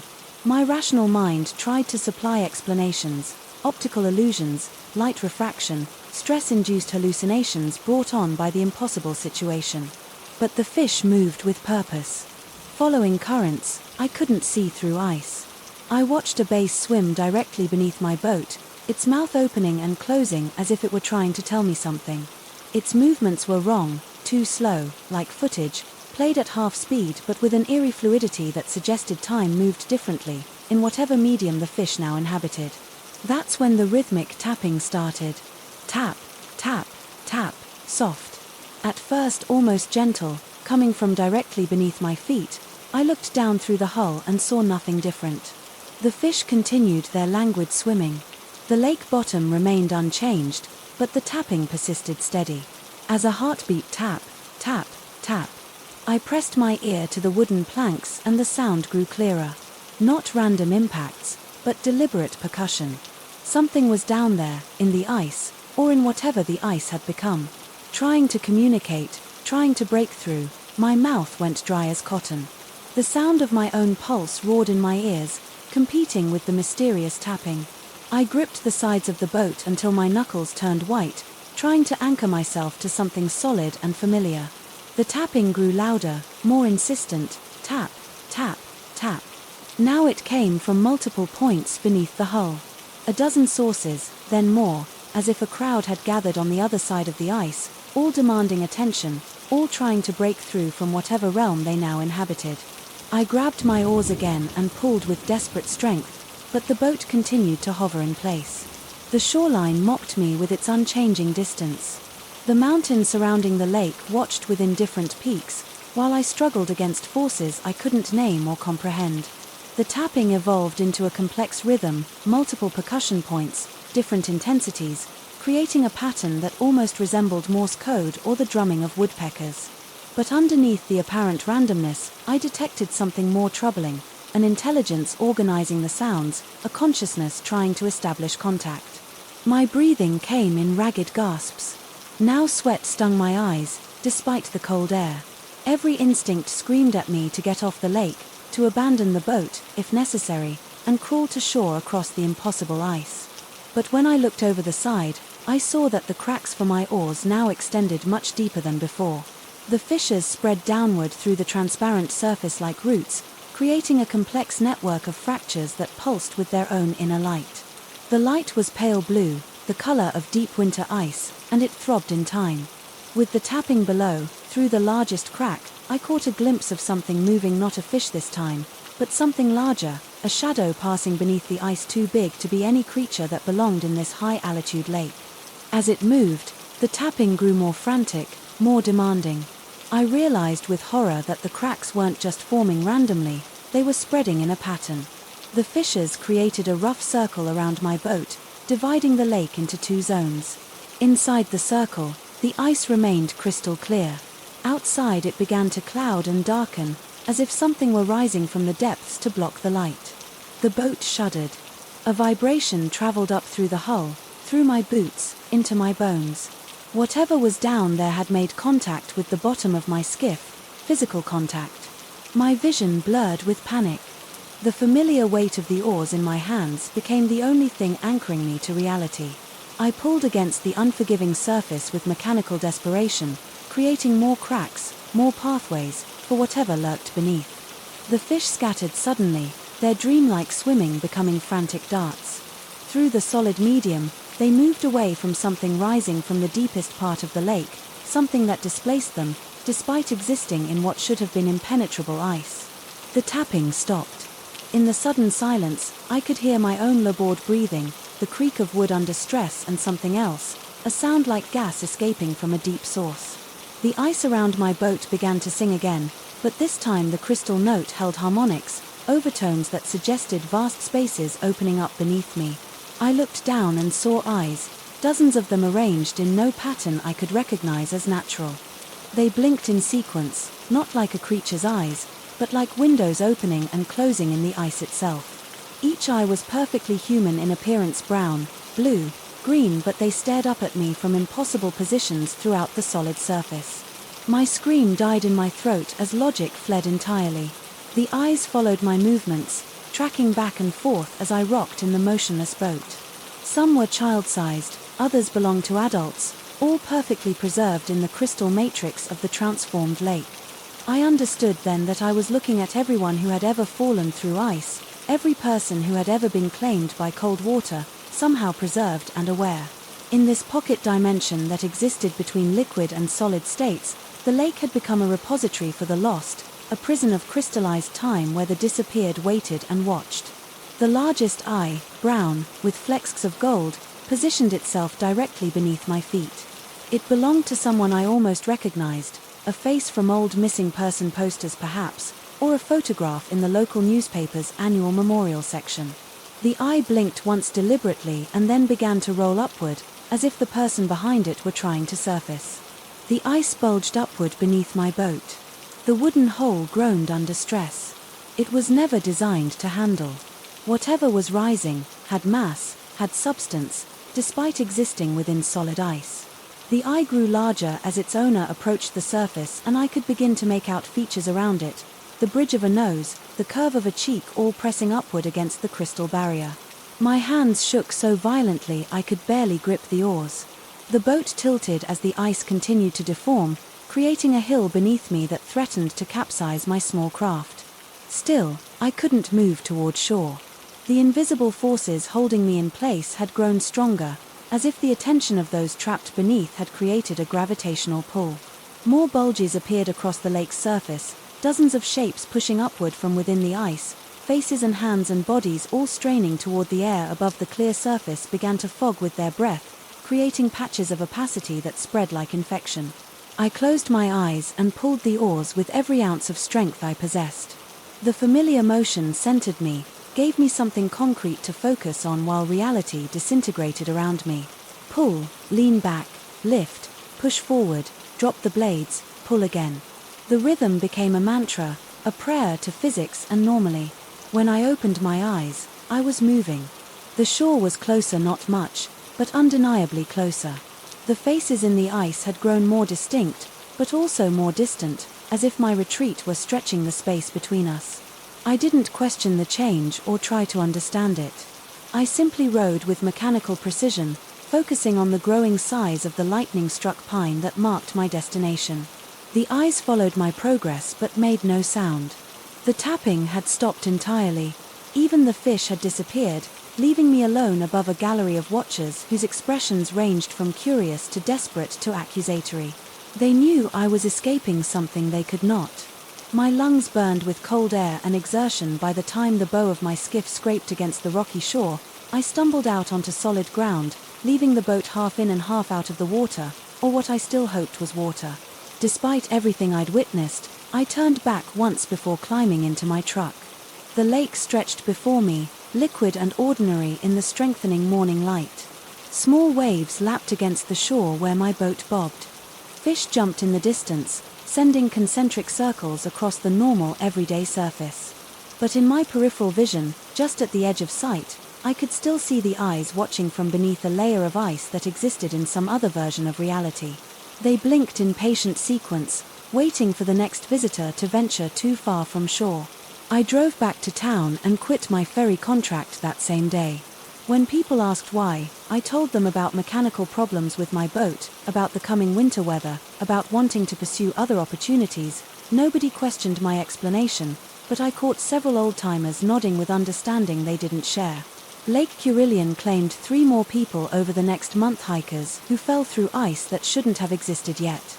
According to the rescue teams, their bodies were never recovered, despite the shallow depth and crystal clear water.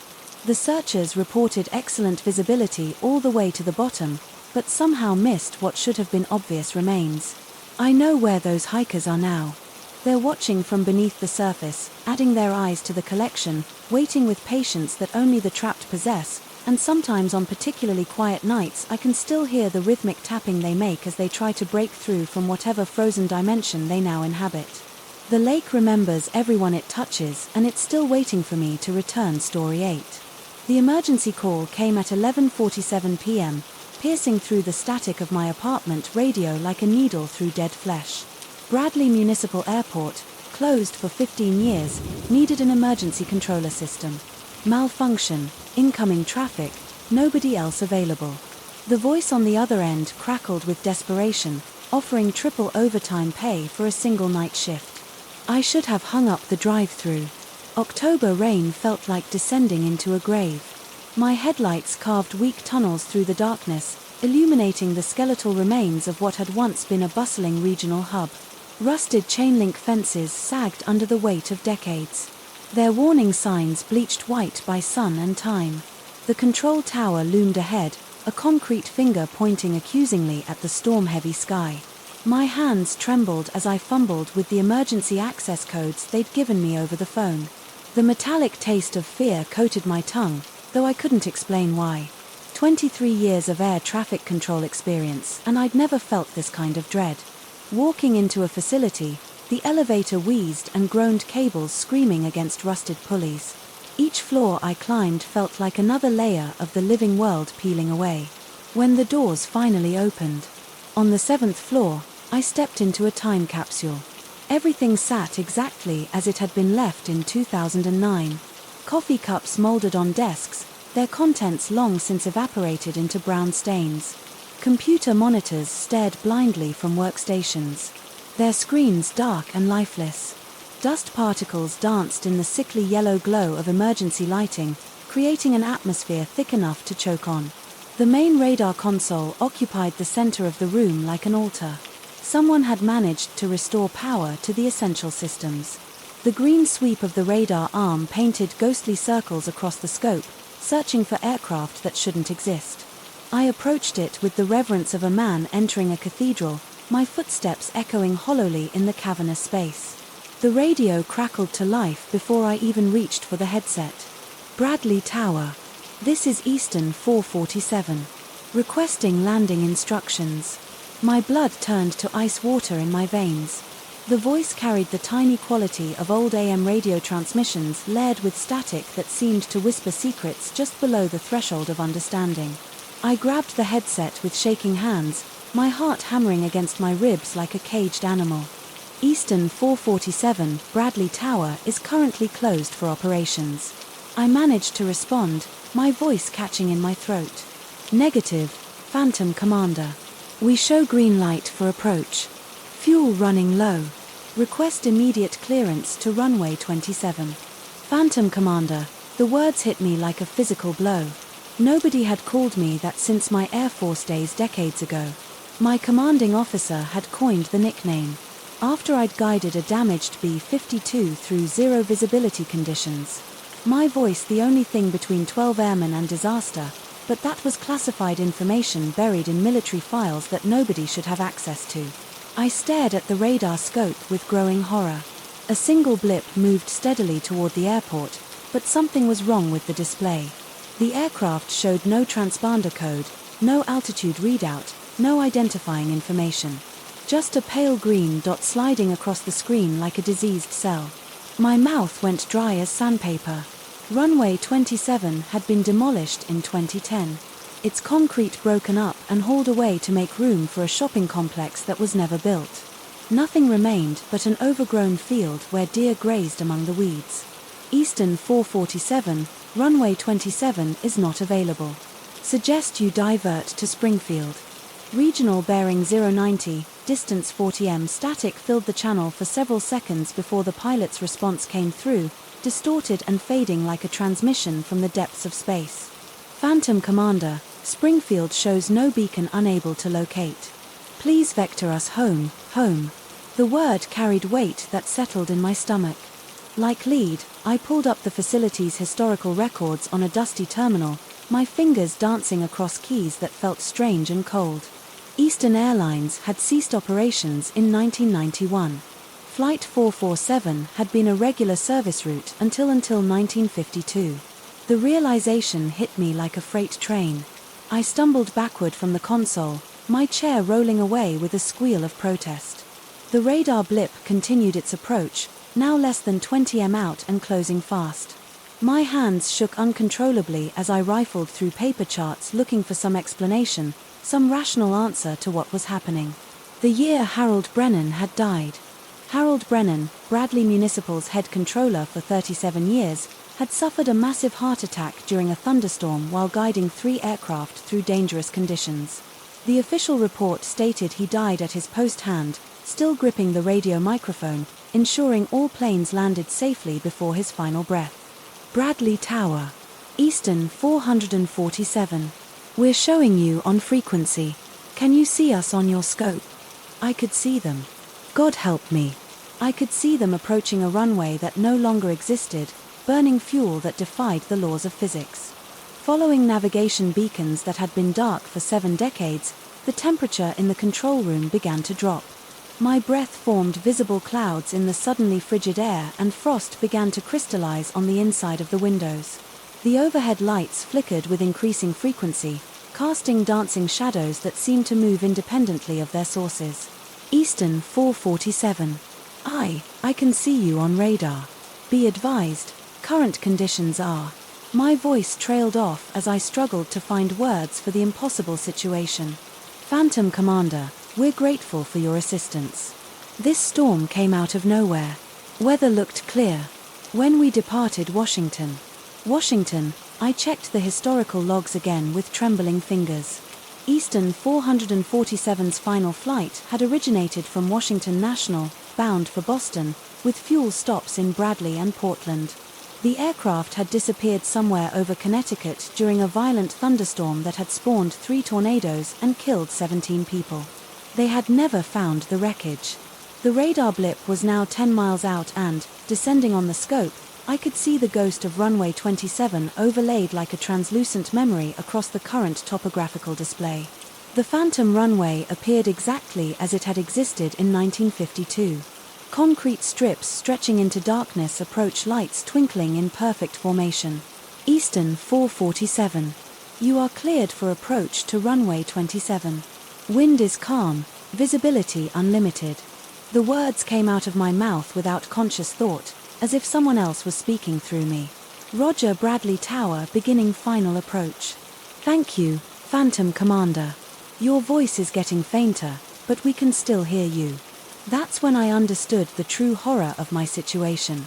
Each transmission was taking something from me. My voice grew weaker with every word I spoke into the microphone, my strength bleeding away through radio waves that traveled not through space but through time itself. I was becoming a bridge between the living world and whatever realm held those lost souls. And the process was consuming me bit by bit.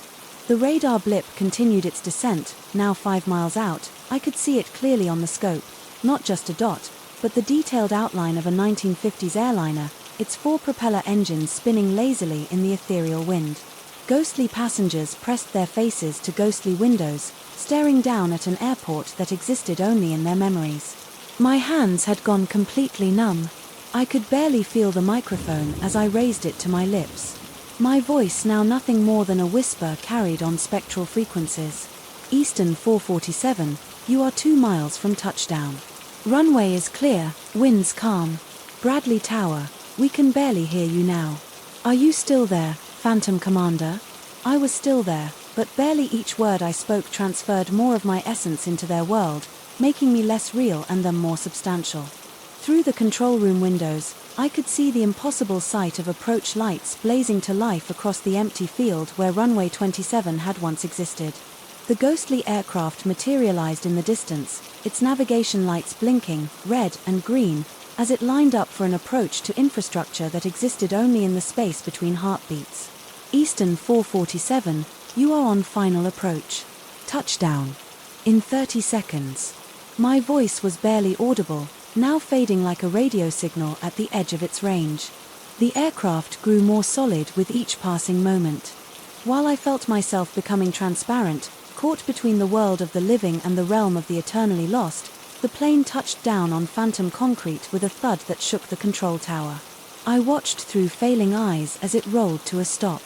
Its passengers finally home after 73 years of wandering through storm clouds and radio static. Bradley Tower, Eastern 447, is safely on the ground. Thank you for bringing us home, Phantom Commander, until we meet again. The radio fell silent. The radar scope went dark. The approach lights winked out one by one, leaving only an empty field where 37 passengers had finally found their rest. I sat in the darkness of the abandoned control tower, my body solid once again, but forever changed. The experience had marked me, branded me with knowledge that no living person should possess. I understood now why Harold Brennan had died at his post, not from a heart attack, but from the gradual dissolution that came with guiding the dead home through radio waves that transcended the boundaries of existence. The emergency lighting flickered back to life and I saw my reflection in the dark window glass. My hair had gone completely white. Deep lines carved across my face spoke of years that had passed in moments, but my eyes were the worst part. They held the hollow stare of someone who had seen beyond the veil and returned to tell no one. I gathered my things and left the control tower, knowing I would never speak of what had happened. The facility would remain abandoned, waiting for the next emergency call, the next desperate plea for a controller willing to guide lost souls through the static-filled space between life and death. As I drove away through the thinning rain, I caught a glimpse of the empty field in my rear-view mirror.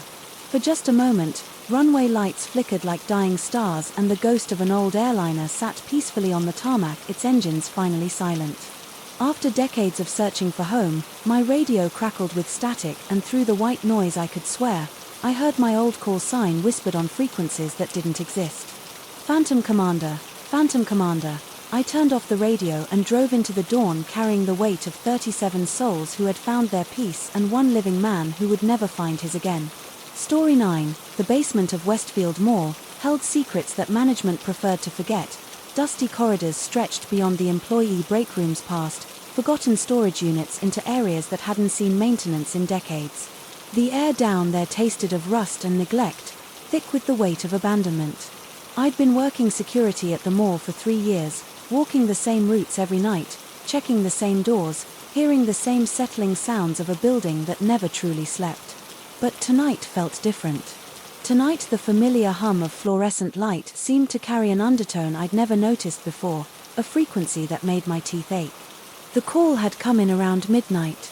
Mrs. Henderson from the gift shop claimed she'd heard noises coming from beneath her store, scratching sounds, she said, like fingernails on glass.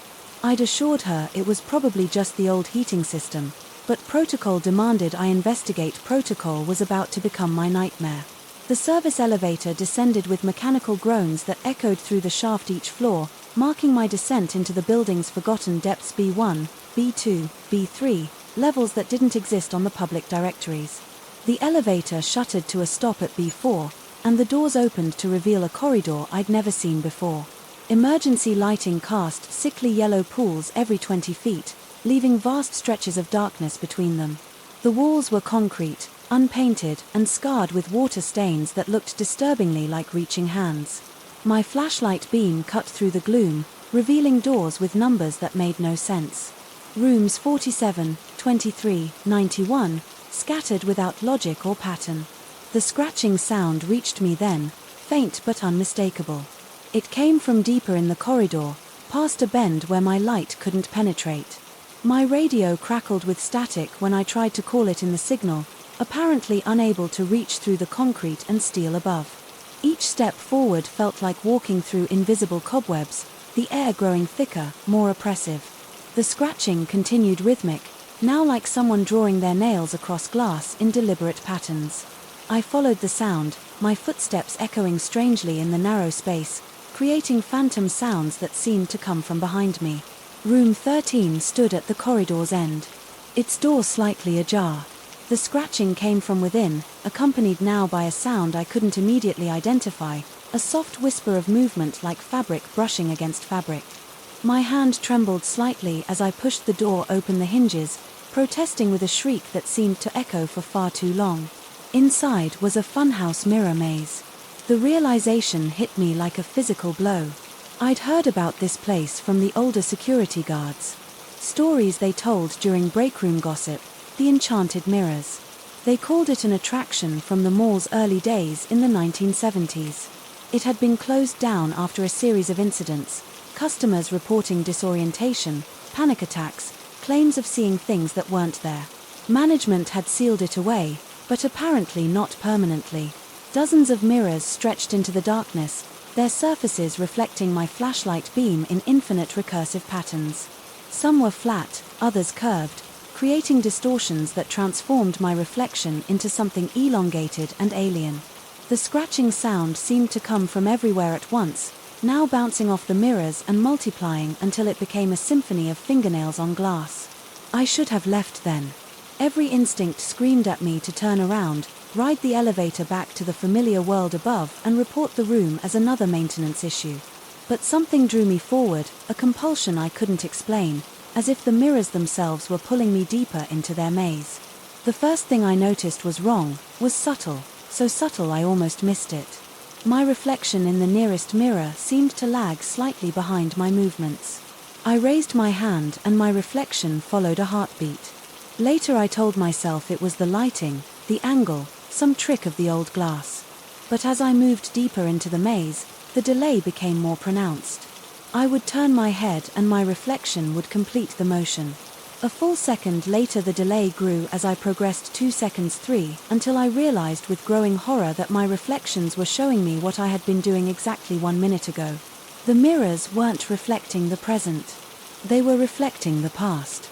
My heart began to hammer against my ribs. The sound thunderous in the enclosed space. The rational part of my mind scrambled for explanations, some kind of projection system, pre-recorded footage, an elaborate prank. But the images were too perfect, too detailed. I could see every wrinkle in my uniform, every bead of sweat forming on my forehead, every subtle expression of growing fear. I tried to retrace my steps, but the maze had become a labyrinth of confusion. Every mirror showed me my past self, walking these same corridors 1 minute earlier, creating an infinite loop of temporal echoes. I watched myself discovering the delay. Watched the moment of recognition dawn on my face, watched myself begin to panic. That's when I saw him in the mirror directly ahead, showing me my future. I watched myself standing in this exact spot, but behind my reflection, barely visible in the shadowy depths of the maze, stood another figure, a man in dark clothing, tall and gaunt, with pale skin that seemed to glow in the dim light. He was perhaps 20 feet behind my future self, moving with deliberate, careful steps. My blood turned to ice water. I spun around expecting to see him behind me in the present, but found only empty mirrors reflecting my panicked face. When I looked back at the future mirror, he had moved closer, now only 15 feet behind where I would be standing in 60 seconds. The realization crashed over me like a tsunami. If the mirror showed exactly 1 minute into the future and he was approaching my future position, then he was already here in the present, moving toward me in real time. I just couldn't see him directly. I stumbled backward, watching the future mirror with desperate intensity.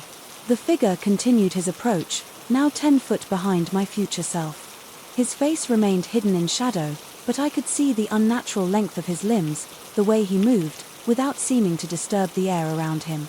His hands, pale and too long, reached toward my future self's back. My breathing became ragged. Each inhale a struggle against the panic constricting my chest. Sweat poured down my face, stinging my eyes, but I didn't dare blink for more than a split second. I had to keep watching the future, had to stay ahead of whatever was stalking me through the maze. The scratching sound intensified and I realized it was coming from him, his fingernails dragging across the mirror surfaces. As he moved, the sound surrounded me now, echoing from every direction, making it impossible to pinpoint his location in the present.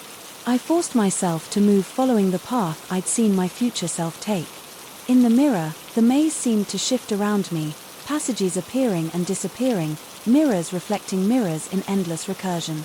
My reflection past showed me stumbling through these same corridors, while my reflection future showed the pale figure drawing ever closer, 5T behind my future self. Now I could see details that made my stomach churn, skin that looked more like wax than flesh, fingers that bent at wrong angles, eyes that were completely black, reflecting nothing.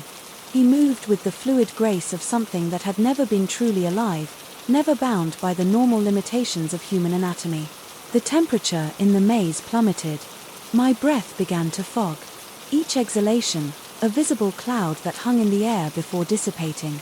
The mirrors themselves seemed to be growing colder, their surfaces developing a thin layer of frost that made my reflections appear ghostly and indistinct. I tried to run, but running meant losing sight of the future. Mirror meant losing track of the thing that was hunting me. Instead, I moved as quickly as I dared, while keeping my eyes fixed on the temporal reflection. The figure was now close enough that I could see the details of his face. If face was the right word for the smooth, featureless expanse of flesh where features should have been 3 to 2 feet. His hands reached out toward my future self's shoulders. That's when I understood the rules of this nightmare. The mirrors weren't just showing the future. They were showing what would happen if I stayed in one place. The figure could only catch me if I remained stationary. If I let time catch up to the moment he reached for me, as long as I kept moving, stayed ahead of the temporal loop, I could avoid him. But I was trapped in a maze with no apparent exit, running from a future that was constantly trying to overtake me. I began to move more systematically, mapping the maze through the mirrors.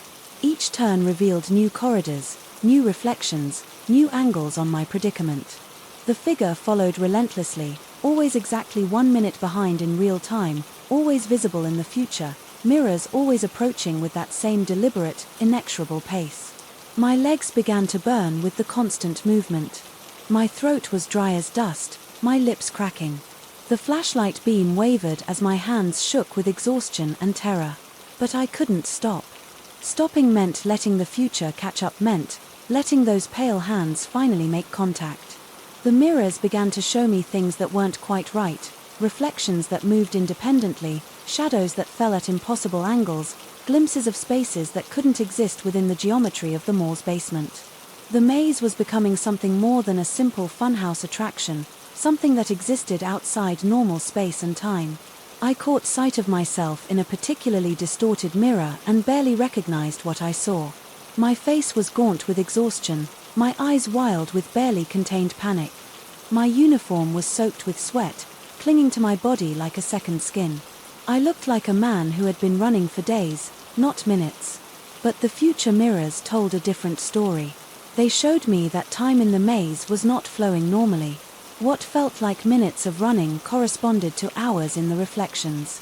The figure pursuing me seemed unaffected by this temporal distortion, maintaining his steady approach regardless of how time twisted around us. A new horror dawned on me. What if I couldn't escape? What if the maze was designed to trap people, to feed on their fear and desperation? What if I was doomed to run forever, always one step ahead of capture, never able to rest, never able to escape? The thought nearly broke me. I stumbled, almost fell, caught myself against a mirror that felt warm to the touch, despite the freezing air in its surface. I saw my future self making the same motion, the pale figure now close enough to touch his hands reaching out. I jerked away from the mirror and kept moving, forcing my exhausted legs to carry me deeper into the maze. The corridors seemed to stretch longer now, the mirrors reflecting spaces that were impossibly vast. I was no longer in the mall's basement. I was somewhere else entirely, somewhere that existed in the gaps between seconds, in the delay, between action and reflection. The figure in the mirrors had changed too. He was no longer simply following, he was hurting me. His presence in the future mirrors guiding my path through the maze, I began to realize that every turn I made, every choice of direction, was being influenced by my desperate need to avoid him. He wasn't chasing me. He was leading me somewhere. The realization filled me with a new kind of terror. If he could manipulate my path by his position in the future mirrors, then he had been controlling my movements from the beginning. Every step I'd taken deeper into the maze had been part of his plan. But understanding the trap didn't free me from it. I was still bound by the rules of the mirrors, still forced to move to avoid letting the future catch up. The pale figure had positioned himself perfectly, using my own fear as a leash to guide me toward whatever destination he had in mind. The maze opened up into a circular chamber lined with mirrors of every shape and size. In the center stood a single chair, old and worn, with leather straps hanging from its arms and legs. The sight of it made my knees weak. This was where he had been leading me, to this place of restraint, of helplessness. But as I stood at the threshold of the chamber, I noticed something in the future mirrors that changed everything. The pale figure wasn't approaching the chair. He was standing beside it waiting. His featureless face was turned toward my future self, and for the first time I could see expression in his posture. He was patient, expectant, as if he knew exactly what was going to happen. That's when I realized the true nature of the trap. The chair wasn't meant for me. It was meant for him. The mirrors, the temporal delay, the entire maze was a prison designed to contain something that existed outside normal time. He wasn't hunting me.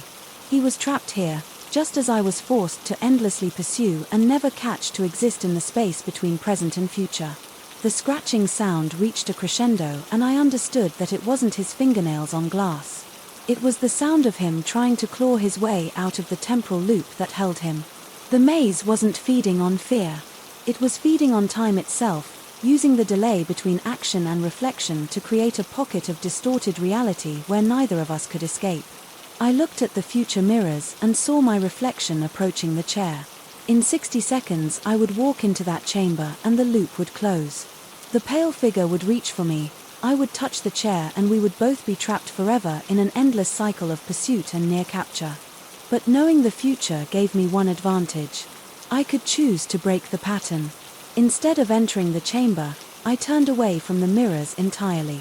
I closed my eyes, cutting off my view of both past and future, and relied on nothing but my sense of touch and sound to navigate. The scratching grew, frantic, desperate, as I moved through the maze without the guidance of the temporal reflections, without the mirrors to show me the future. The pale figure lost his ability to herd me. Without the mirrors to show me the past, I lost the paralyzing fear of seeing my own terror reflected back at me. I moved through the maze blind, following the flow of air, the subtle changes in temperature, the echoes of my footsteps, and slowly, gradually, I began to feel something I hadn't experienced since entering the maze: hope. The air began to warm, the oppressive weight of the place began to lift, the scratching sound faded to a whisper, then to silence. I kept my eyes closed, following the growing warmth until I felt a familiar sensation, the slight movement of air that indicated a doorway. When I finally opened my eyes, I was standing in the corridor outside room 13. The door stood closed behind me, looking exactly as it had when I first discovered it. My flashlight showed nothing but empty concrete walls and flickering emergency lighting. But I wasn't the same man who had entered that room. The experience had changed something fundamental about my perception of reality. I understood now that time wasn't the linear progression I'd always believed it to be. There were gaps in the flow, delays and loops where things could exist outside the normal order of cause and effect. I took the elevator back to the main floor and completed my shift, but I never reported what I'd found in room 13. How could I? Who would believe such a story? Instead, I requested a transfer to the day shift, claiming I needed a change of schedule for personal reasons. But sometimes in the corner of my eye I catch glimpses of reflections that don't quite match my movements. And sometimes, in the quiet moments between one heartbeat and the next, I hear the faint sound of fingernails scratching against glass, reminding me that some prisons exist outside of space and time, and some prisoners are waiting for their chance to trade places with the guards. The mirror maze remains in room 13, sealed away in the mall's forgotten basement. And somewhere in that maze, a pale figure continues his eternal pursuit, always 1 minute behind, always reaching for something just beyond his grasp, trapped forever in the space between what was and what will be. I never returned to the basement levels, but I know that the mirrors are still there, still showing their temporal reflections to anyone foolish enough to look. And I know that the pale figure is still waiting, patient and eternal, for the next soul to wander into his maze of frozen time. The mall management had no records of any mirror maze attraction, they told me when I finally worked up the courage to ask. Room 13 was listed as storage space, nothing more. But I've learned that there are places in this world that exist in the gaps between official records, in the spaces where memory and reality blur together. The scratching has stopped now, but I know it's only a matter of time before someone else hears the sound and follows it down to the forgotten levels. Someone else will find room 13, will step into the maze, will see their reflection lagging behind their movements, and when they do, the pale figure will have a new path to follow, a new future, to chase a new hope of escape from his temporal prison. I've considered going back, considered warning the next person who might stumble into that maze. But I know the truth. The mirrors show what will be, not what might be. The future is fixed, the pattern set. Someone else will find room 13, will enter the maze, will face the choice between staying trapped in the present or losing themselves in the space between seconds. The only question is whether they'll be strong enough to close their eyes and find their way out blind, or whether they'll join the pale figure in his endless pursuit of an escape that always remains exactly 1 minute out of reach. Story 10. The sun hung like a wound in the sky when I first noticed the shadows weren't following the rules. I've been surveying land for 15 years, measuring property lines and boundaries with the mechanical precision that comes from repetition. Nothing should surprise me anymore about how light falls across terrain, how shadows stretch and contract with the sun's arc. But that evening in Blackwater County, watching those scarecrow silhouettes stretch impossibly long across the amber wheat, I felt something cold settle in my chest that had nothing to do with the October air. The client had been specific about the timing. Mrs. Henley insisted I complete the survey before dark, her voice tight with something she wouldn't name when she called my office. The farmland needed proper boundaries, established before the estate sale, she explained. But there was an urgency in her words that made my skin crawl even through the phone line. She'd pay double my usual rate for evening work. She said. That should have been my first warning. I arrived at the property as the sun began its descent toward the horizon, my truck loaded with surveying equipment and a spotlight powerful enough to illuminate a football field. The farmland stretched for acres in every direction, broken only by weathered barns and grain silos that stood like monuments to decades of harvest, and scattered throughout the fields, positioned at irregular intervals, were the scarecrows. There were more of them than any reasonable farm would need, dozens of them, maybe 50 or more. Their arms stretched wide on crude wooden crosses, dressed in tattered clothes that fluttered in the evening breeze. Some wore hats tilted at rakish angles. Others had burlap sacks for heads with painted-on faces that seemed to leer even in the fading light. They stood sentinel over the golden wheat, and something about their positioning felt deliberate, purposeful, in a way that made the hair on my arm stand up. I began my work methodically, setting up my theaterlight and measuring chains, marking corners with wooden stakes. The familiar routine should have calmed me, but I found myself glancing repeatedly at the scarecrows, noting how their shadows fell across the ground in dark lines that seemed to pulse with their own rhythm. As the sun sank lower, those shadows began to stretch, reaching toward the barn, toward the old grain silo, toward the gravel road that led back to civilization. That's when I noticed it. The shadows were growing too fast. I stopped what I was doing and watched my breath forming small clouds in the cooling air. The sun hadn't moved more than a few degrees, but the scarecrow shadows had extended several feet farther than they should have. I rubbed my eyes thinking fatigue was playing tricks on me, but when I looked again, the shadows had grown even longer. One of them now reached the edge of the barn, a dark finger pointing toward the weathered wooden wall. My heart started beating faster, a steady thrum that I could feel in my throat. I told myself it was an optical illusion, a trick of the light caused by the unusual atmospheric conditions that sometimes occur at sunset. I'd seen mirages on hot summer days after all. This was just another phenomenon I didn't understand, but as I watched, frozen in place with my measuring tape still in my hands, the shadows continued their impossible growth. They moved like living things, stretching and reaching with predatory intent. The shadow from the nearest scarecrow had already engulfed half the barn and was creeping toward the grain silo. Another shadow reached toward an old oak tree, its darkness seeming to swallow the lower branches. I fumbled for my spotlight, hands shaking as I switched it on and aimed the brilliant beam at the nearest scarecrow. The light should have shortened. The shadow should have pushed it back toward its source. Instead, something even more disturbing happened. Where the spotlight hit the scarecrow, the shadow didn't just disappear. It left holes, empty spaces in the landscape that my eyes couldn't quite process. It was as if the light had burned through reality itself, creating voids that seemed to pull at the edges of my vision. When I moved the beam away, the holes remained for several seconds before slowly filling in like wounds, healing in reverse. My mouth went dry, I could taste copper and fear, and my hands were slick with cold sweat. As I gripped the spotlight, every instinct screamed at me to get back in my truck and drive away, but something kept me rooted in place.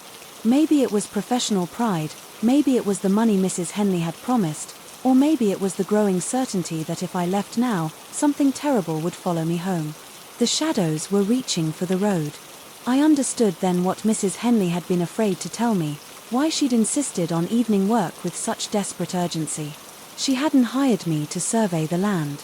She'd hired me to stop something, and somehow she'd known I would have the tools to do it. The blessed stakes.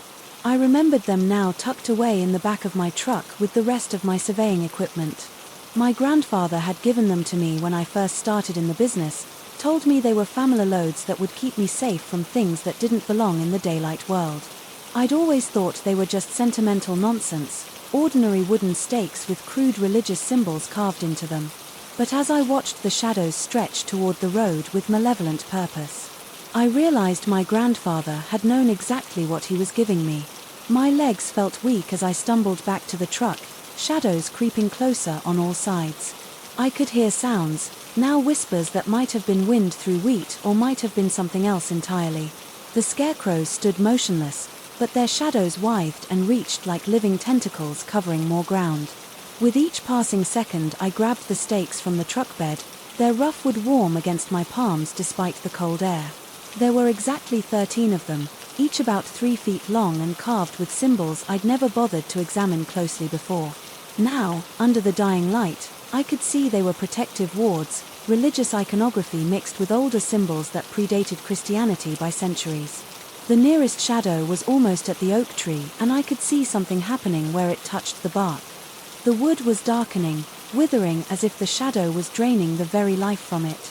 I ran toward the scarecrow, casting that shadow stake held high, and drove it deep into the ground at the base of the wooden cross.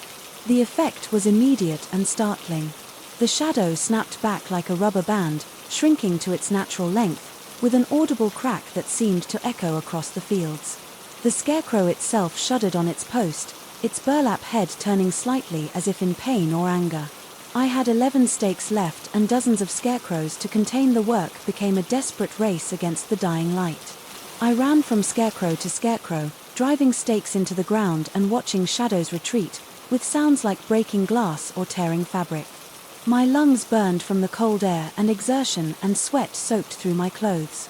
Despite the October chill, behind me, I could hear the ones I hadn't reached yet, their shadows growing bolder and more aggressive as true darkness approached.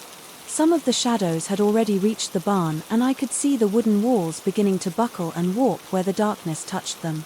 Another shadow had engulfed most of the grain silo, and the metal structure was developing holes that let through not darkness but something worse, an absence that hurt to look at directly. When I was down to my last 3 stakes, I realized I wasn't going to make it. There were too many scarecrows, and they seemed to sense my desperation.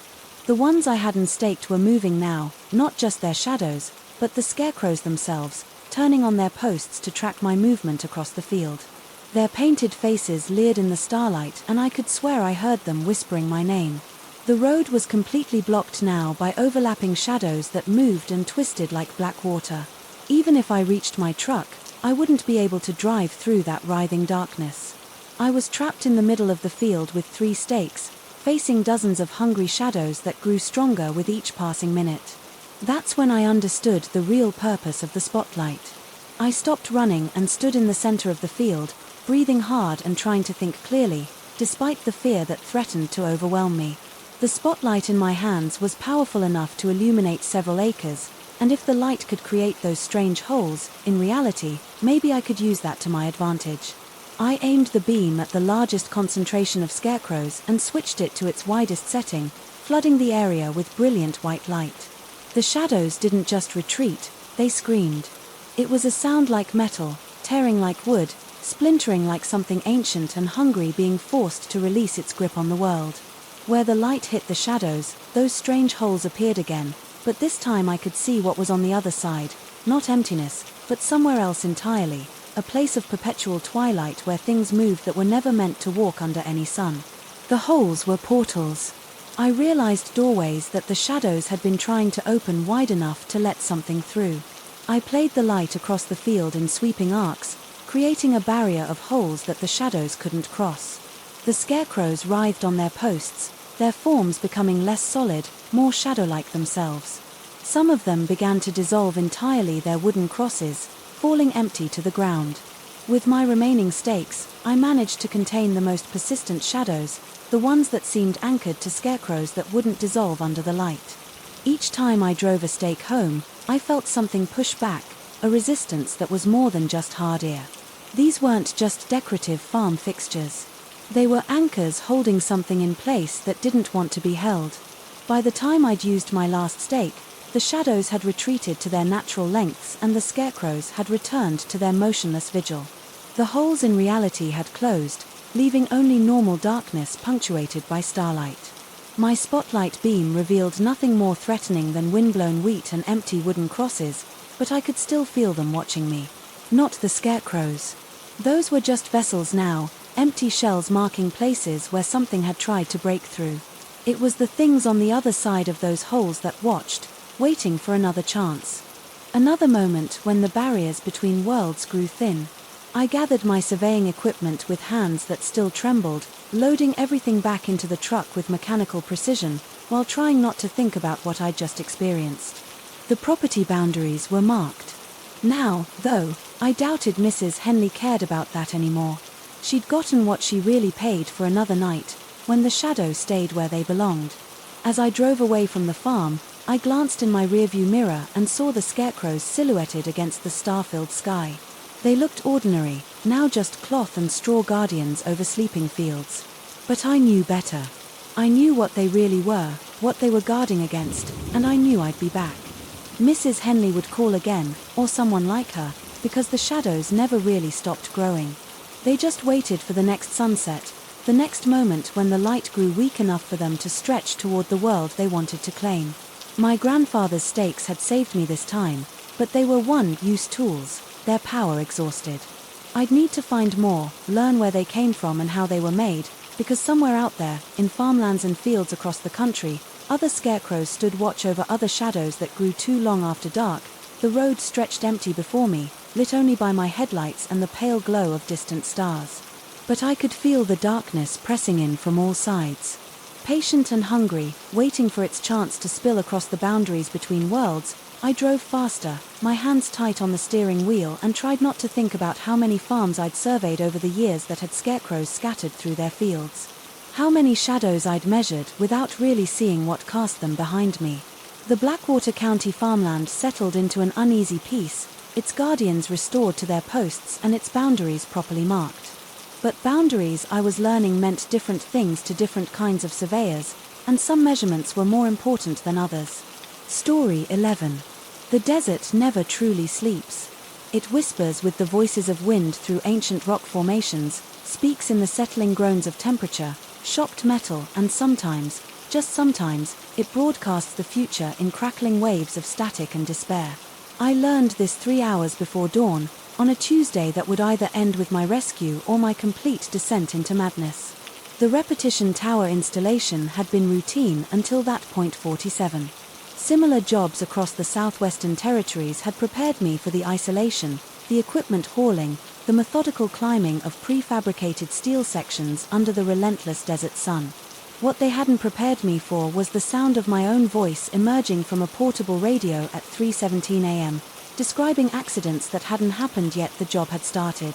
Like any other, my supervisor at Telecom Solutions had handed me coordinates scrolled across a wrinkled work order, coordinates that led to an unnamed stretch of Nevada wasteland, where cellular dead zones stretched for miles in every direction. The company needed signal coverage for emergency services, and emergency services needed coverage for the increasing number of hikers, rock climbers, and off-road enthusiasts who ventured into this particular patch of nowhere seeking adventure and finding only heat stroke and rattlesnakes.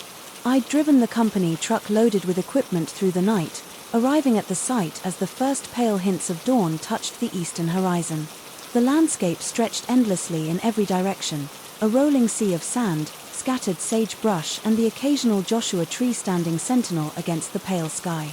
The silence was profound, broken only by the distant rumble of an aircraft passing overhead or the soft whisper of wind across the sand. The tower components had been delivered weeks earlier, stacked neatly beside a concrete pad that had been poured according to specifications.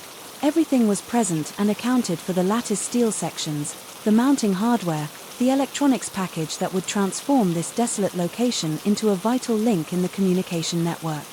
I directed the tower section by section, using a portable winch system and my own strength to guide each piece into position by late afternoon. The physical structure was complete. The electronics installation followed: power systems, backup batteries, the crucial repeater equipment that would catch signals from distant towers and boost them forward, creating an invisible bridge across the digital divide. The work was tedious but familiar, requiring precision and patience rather than innovation or creativity. As darkness fell, I should have been finished, should have been loading tools into the truck, conducting final systems checks, preparing for the drive back to civilization. Instead, I was troubleshooting a persistent fault in the transmission diagnostics. The readings made no sense: perfect signal strength but corrupted data packets. Clear reception but scrambled output. I'd rechecked every connection, every configuration, setting every component in the signal chain. The portable radio was standard equipment carried for emergency communication during installations in remote locations.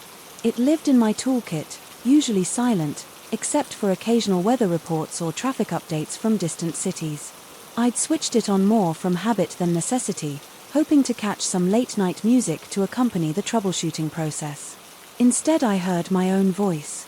The initial shock was profound enough to freeze my hands midway through adjusting a circuit board. The voice was unmistakably mine, the same slight rasp from too many cigarettes, the same cadence, the same unconscious habit of ending statements with a slight upward inflection. But the words were wrong, completely impossibly wrong. The voice was describing an accident, a rollover on Highway 95, 12 miles north of the installation site, a blue sedan license plate beginning with 7. Charlie Mike driver transported to Desert Springs Regional with suspected internal bleeding. Time of incident, 11:47 p.m. I checked my watch. 10:23 p.m. The accident I was hearing hadn't happened yet. My first instinct was denial. Radio frequencies can be tricky in the desert. Atmospheric conditions can bounce signals across vast distances, creating temporal distortions in reception. I'd heard of signals from decades past emerging from ionospheric interference World War II broadcasts suddenly audible on modern equipment. Perhaps this was something similar, a recording of a future report somehow transmitted backwards through time. But the voice was too familiar, too precisely my own, and the details were too specific, too immediate. I turned up the volume, leaning closer to the radio speaker. The transmission continued with clinical precision, describing the accident scene, the emergency response, the medical condition of the driver. Then abruptly the signal dissolved into static. For several minutes I sat motionless beside the tower, staring at the radio as if it might provide some rational explanation for what I just heard. The desert around me remained silent, except for the soft hum of the electronics and the distant whisper of wind across sand. The temperature was beginning to drop as radiant heat escaped into the clear night sky. At 10:47 p.m. another transmission began. This time the voice described a different accident. A motorcycle collision on State Route 378, 43 miles southeast of my location. Single vehicle rider found unconscious but breathing. Helicopter transport to trauma center in Las Vegas. Time of incident, 10:31 p.m. My hands trembled as I consulted my watch. Again. 10:48 p.m. This accident, like the first, was being described after it had supposedly occurred, but before it actually would occur. The pattern was becoming clear and it terrified me. The transmissions were coming in reverse chronological order. The first described an accident at 11:47 p.m., the second at 10:31 p.m. If the pattern continued, the next transmission would describe something happening even earlier. I considered leaving the tower. Installation was essentially complete and the diagnostics fault could be resolved remotely once I returned to the office. But something held me in place, a morbid fascination with the impossible broadcasts, a growing need to understand what was happening and why. My voice was the vehicle for these prophecies. The third transmission began at 11:34 p.m. This time the voice described a helicopter crash. The aircraft had been responding to a medical emergency in the desert when it encountered severe turbulence, forced landing approximately 8 miles from my current position. Crew of 3, all injured but stable. Time of incident, 9:55 p.m. My stomach clenched as I processed the implications. The helicopter crash was scheduled to happen in the past, yet I was hearing about it in the future. But more disturbing was the growing certainty that these weren't random accidents. They were connected part of a sequence of events that would unfold throughout the night. With mechanical precision I began to pace around the tower, my boots scuffing against the sandy ground. The portable radio rested on top of my toolkit. Its antenna extended toward the star-filled sky. The desert stretched endlessly in all directions, empty and silent, except for my own footsteps and the steady hum of the electronics. At 12:19 a.m. the fourth transmission began. The voice described a search and rescue operation. Multiple agencies responding to reports of a missing telecommunications technician in the Nevada desert ground, teams and aircraft deployed search grid established around the coordinates of my current location. Time of incident, 8:43 p.m. The implications hit me like a physical blow. The search wasn't for some random missing person. It was for me. The sequence of accidents was building towards something. My own disappearance, injury, or worse, the helicopter crash would occur because the aircraft was responding to my emergency. The motorcycle collision and car rollover would happen because emergency services were being diverted from their normal patrol routes to search for me. My breathing became shallow and rapid. The desert air felt thin, inadequate to fill my lungs. Sweat beaded on my forehead despite the cooling night air. I checked my equipment, my supplies, my communication devices. Everything was functioning normally. The truck was parked where I'd left it, keys in the ignition, fuel tank 3/4 full, but the radio continued its impossible broadcast. The next transmission began at 1:07 a.m. This time the voice described my rescue.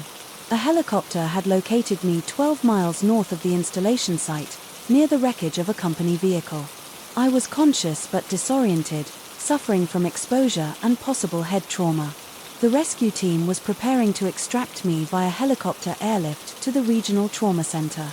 Time of incident, 7:22 p.m.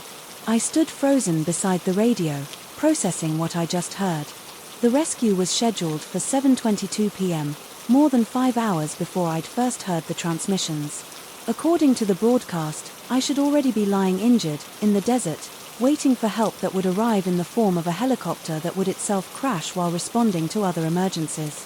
The logical part of my mind searched for explanations, hallucinations brought on by fatigue and isolation, some form of temporal paradox created by the radio equipment interacting with the tower's transmission arrays, an elaborate hoax orchestrated by someone with access to emergency service frequencies and an uncanny ability to mimic my voice. But my body was responding to a more primitive understanding of the situation.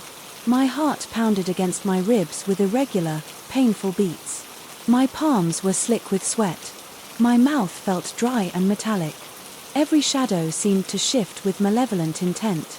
Every sound carried the promise of danger. The final transmission began at 1:55 a.m. The voice was different, this time still mine, but strained, desperate, afraid. It described the helicopter rescue operation from a first-person perspective, as if I were speaking directly to someone during the extraction process. The rescue team had found me beside the overturned truck, partially buried in sand. I was conscious but confused, unable to remember how I'd arrived at the location or why I'd left the installation site.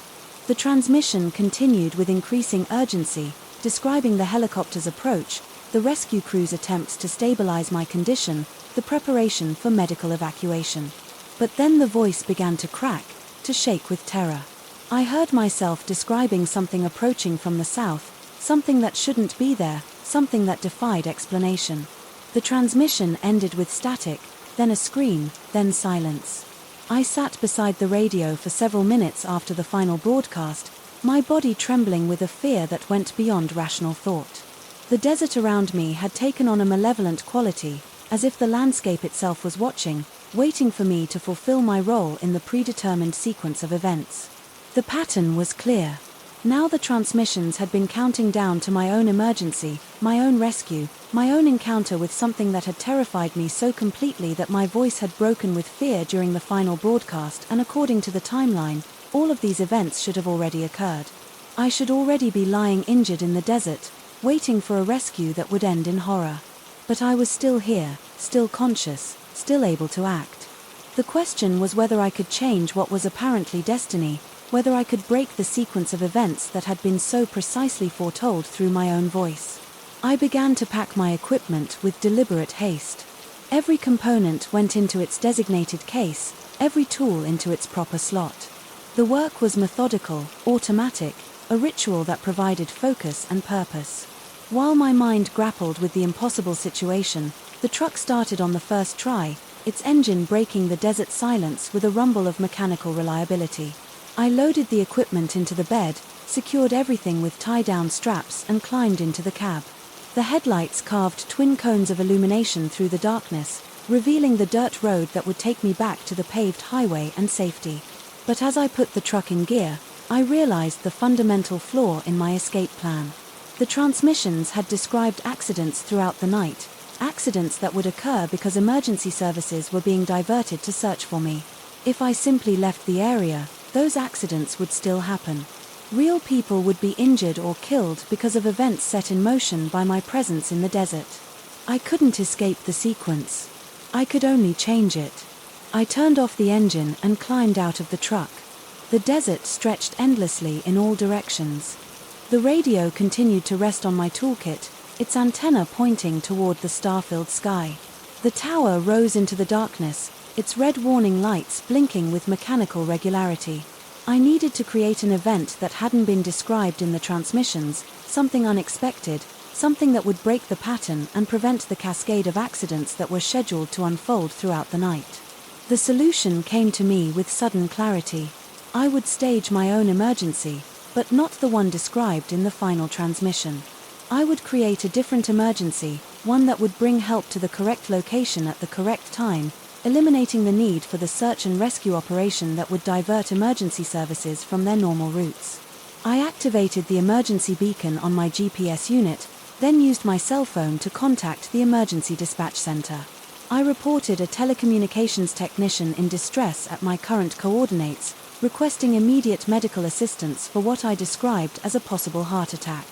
The dispatcher's voice was calm and professional, as she confirmed the location and dispatched emergency services. Then I sat beside the radio and waited for the sun to rise, wondering if I had successfully changed the future or simply become another victim of my own desperate attempt to escape it. The final transmission never came. The desert remained silent, except for the distant sound of approaching sirens growing louder with each passing minute. As the first rays of dawn touched the eastern horizon, I realized that I had succeeded in breaking the sequence. The future had been changed. The pattern disrupted, the cascade of accidents prevented. But as the paramedics loaded me into the ambulance for transport to the regional medical center, my heart rate elevated, my blood pressure dangerously high, my condition genuinely requiring medical attention. I couldn't shake the feeling that I had simply traded one impossible situation for another. The radio sat silent in the back of the truck, its antenna still pointing toward the sky, waiting for the next transmission that would never come. Story 12. The silence in the Monteverde Library was wrong, not the peaceful quiet of scholarly contemplation, but something hungry and expectant like the held breath before a scream. I should have recognized the warning signs from the moment I stepped through those Baroque doors. The air itself felt thick, clinging to my lungs like syrup, and every footstep echoed with an unnatural resonance that seemed to stretch far longer than the vapped ceilings should have allowed. But I was there for work, contracted to restore one of the city's most prestigious historical libraries, and my reputation depended on ignoring the prickle of unease that crawled up my spine like ice water. The building dated back to 1687. Its walls lined with ornate shelving that stretched 20 foot toward painted ceilings depicting classical scenes of learning and enlightenment. Ironic considering what I would discover in the weeks that followed. The Baroque architecture was stunning, carved mahogany spiraling into impossible curves. Gilded angels perched at the corners of each bookcase, their faces worn smooth by centuries but somehow still managing to convey expressions of profound sorrow. Mrs. Castanos, the head librarian, had briefed me over the phone about the restoration requirements. The building needed structural reinforcement, climate control updates, and careful preservation of the original woodwork. She mentioned in passing that some of the collection had been damaged by moisture, but assured me that the most valuable texts had been moved to secure storage. What she didn't mention, what I suspect she didn't know, was that the library had been feeding. My first week passed normally enough. I measured, photographed, and documented every inch of the space, noting where centuries of settling had created stress fractures in the support beams and where humidity had warped the ancient shelving. The work was methodical, comforting in its routine familiarity, but I began to notice things that didn't fit the patterns I'd learned to expect in old buildings. The temperature variations were wrong.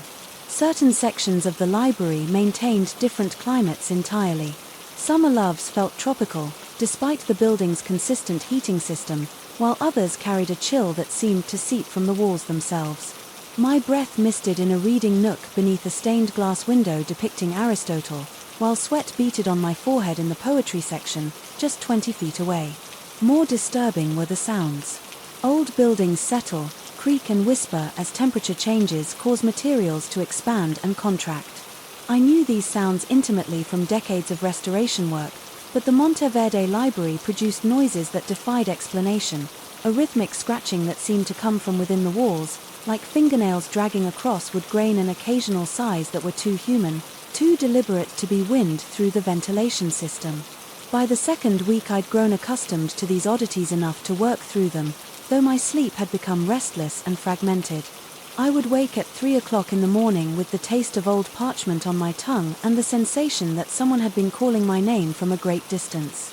It was on a Tuesday morning, while examining the structural integrity of the main reading hall's eastern wall, that I first encountered the empty books. I'd been checking for water damage behind a particularly ornate bookcase when several volumes caught my attention. Their bindings were immaculate, leather, so pristine it seemed to gleam with inner light gold lettering that appeared freshly applied, despite the obvious age of the volumes. Yet when I pulled one from the shelf, expecting to find a rare first edition, the pages were completely blank, not blank in the way of a notebook waiting to be filled, but blank in a way that suggested the text had been consumed, leaving behind only the ghost impressions of words that had once lived there. The paper felt warm to the touch, with a texture that seemed almost organic, like skin that had been stretched thin and treated to resemble parchment. I opened several more volumes from the same shelf, all empty, but as I handled them I noticed something that made my stomach lurch. The fountain pen in my shirt pocket, a vintage Waterman that had belonged to my grandfather, was leaking. Black ink had begun to seep through the fabric, creating a spreading stain that grew larger even as I watched. The books weren't just empty, they were hungry. That night I researched the library's history from my hotel room, combing through city records and newspaper archives dating back to the building's construction. What I found made my hands shake as I typed search queries into my laptop. The Monteverde Library had been built on the site of a printing house that had burned in 1685, killing 12 craftsmen who had been working through the night to complete a commission for the local bishop. The fire had started in the typesetting room where molten lead, used for creating letters, had somehow ignited the building's wooden frame. Contemporary accounts described how the burning lead had flowed through the structure, like mercury, seeping into the foundation stones before cooling into twisted, illegible shapes. When the library was constructed 2 years later, the builders had simply laid the new foundation directly over the ruins, incorporating the cooled lead deposits into the basement walls. The classical texts that formed the library's original collection had been donated by wealthy families throughout the region, creating one of the most comprehensive repositories of literary works in the colonial Americas. But starting in 1689, just 2 years after the library's opening, reports began to surface of visitors complaining about missing words in familiar texts. Readers would open books they'd known by heart, only to find passages incomplete. Entire stanzas vanished from beloved poems, philosophical arguments that no longer made sense because crucial sentences had disappeared. The librarians of the time dismissed these complaints as the fallible nature of human memory, but the reports continued for decades. By the 1750s, the phenomenon had become so pronounced that several scholars refused to use the library at all, claiming that the books were stealing thoughts from living minds. The records became sparse after that, with most documentation focusing on the library's architectural significance rather than its collection. But I found one final entry that made my blood run cold, a letter written in 1823 by a visiting professor who claimed that while studying late one evening, he had heard voices echoing through the empty halls, reciting perfect passages from works that had been rendered mute in the physical books. The voices, he wrote, spoke in languages both familiar and strange, sometimes overlapping in harmonies that suggested dozens of speakers, sometimes fading to single whispers that seemed to come from within the walls themselves. He described the experience as being inside a vast, invisible theater where the greatest works of human literature were being performed by actors he could never see. The professor concluded his letter with a warning that future scholars should avoid the library after sunset, as the accumulated knowledge seeks return to the living world through any vessel willing to receive it. I should have left, then packed my tools, called. Mrs. Castanos explained that I'd found structural issues requiring specialists I couldn't provide. Instead, I found myself drawn back the next morning with a notebook and several pens, determined to understand what I was dealing with. The eastern wall's bookcase seemed to pulse with anticipation as I approached it, and I swear I could hear the faint sound of pages rustling, despite the complete stillness of the air. I selected one of the empty volumes, a leather-bound tome whose spine bore the title Meditations in faded gold lettering, and opened it to the first page. The paper was warm, almost feverish, and seemed to radiate a subtle magnetism that made my fingers tingle. I uncapped my grandfather's fountain pen and hesitated, knowing instinctively that whatever happened next would be irreversible. When I finally wrote my name at the top of the page, Daniel Morrison, the effect was immediate and terrifying. The letters appeared in my familiar handwriting, but as the ink settled into the paper, I felt something vital being drawn out of me, not blood or breath, but something more fundamental. The memories associated with my name began to fade, like photographs left in sunlight. I could no longer remember my mother saying my name for the first time. The moment when my wife had whispered it during our wedding vows became a blank space in my mind, though I could still recall the ceremony itself. My grandfather teaching me to write that same name in careful cursive when I was 7 years old, gone, leaving only the knowledge that I had learned to write, but not the warm memory of his patient guidance. As I watched in horror trying to process what was happening, the empty air around me began to fill with sound, soft at first like distant conversation, but gradually becoming clearer until I could distinguish individual voices speaking in measured theatrical tones. To be or not to be, that is the question. In the beginning was the Word, and the Word was, with God, call me Ishma. The voices were reciting perfect passages from literature, I recognized, but when I grabbed books from nearby shelves to verify the quotes, I found only empty pages where those famous words should have been. The library was performing its stolen collection, giving voice to the knowledge it had absorbed from countless volumes over the centuries. But the most disturbing realization came when I tried to stop writing and found that I couldn't.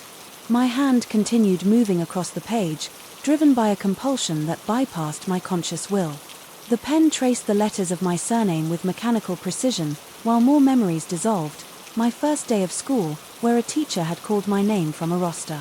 My college graduation, where Daniel Morrison had been announced as I crossed the stage. The birth certificate that established my legal identity. Each letter cost me something irreplaceable, but the voices around me grew stronger, more numerous.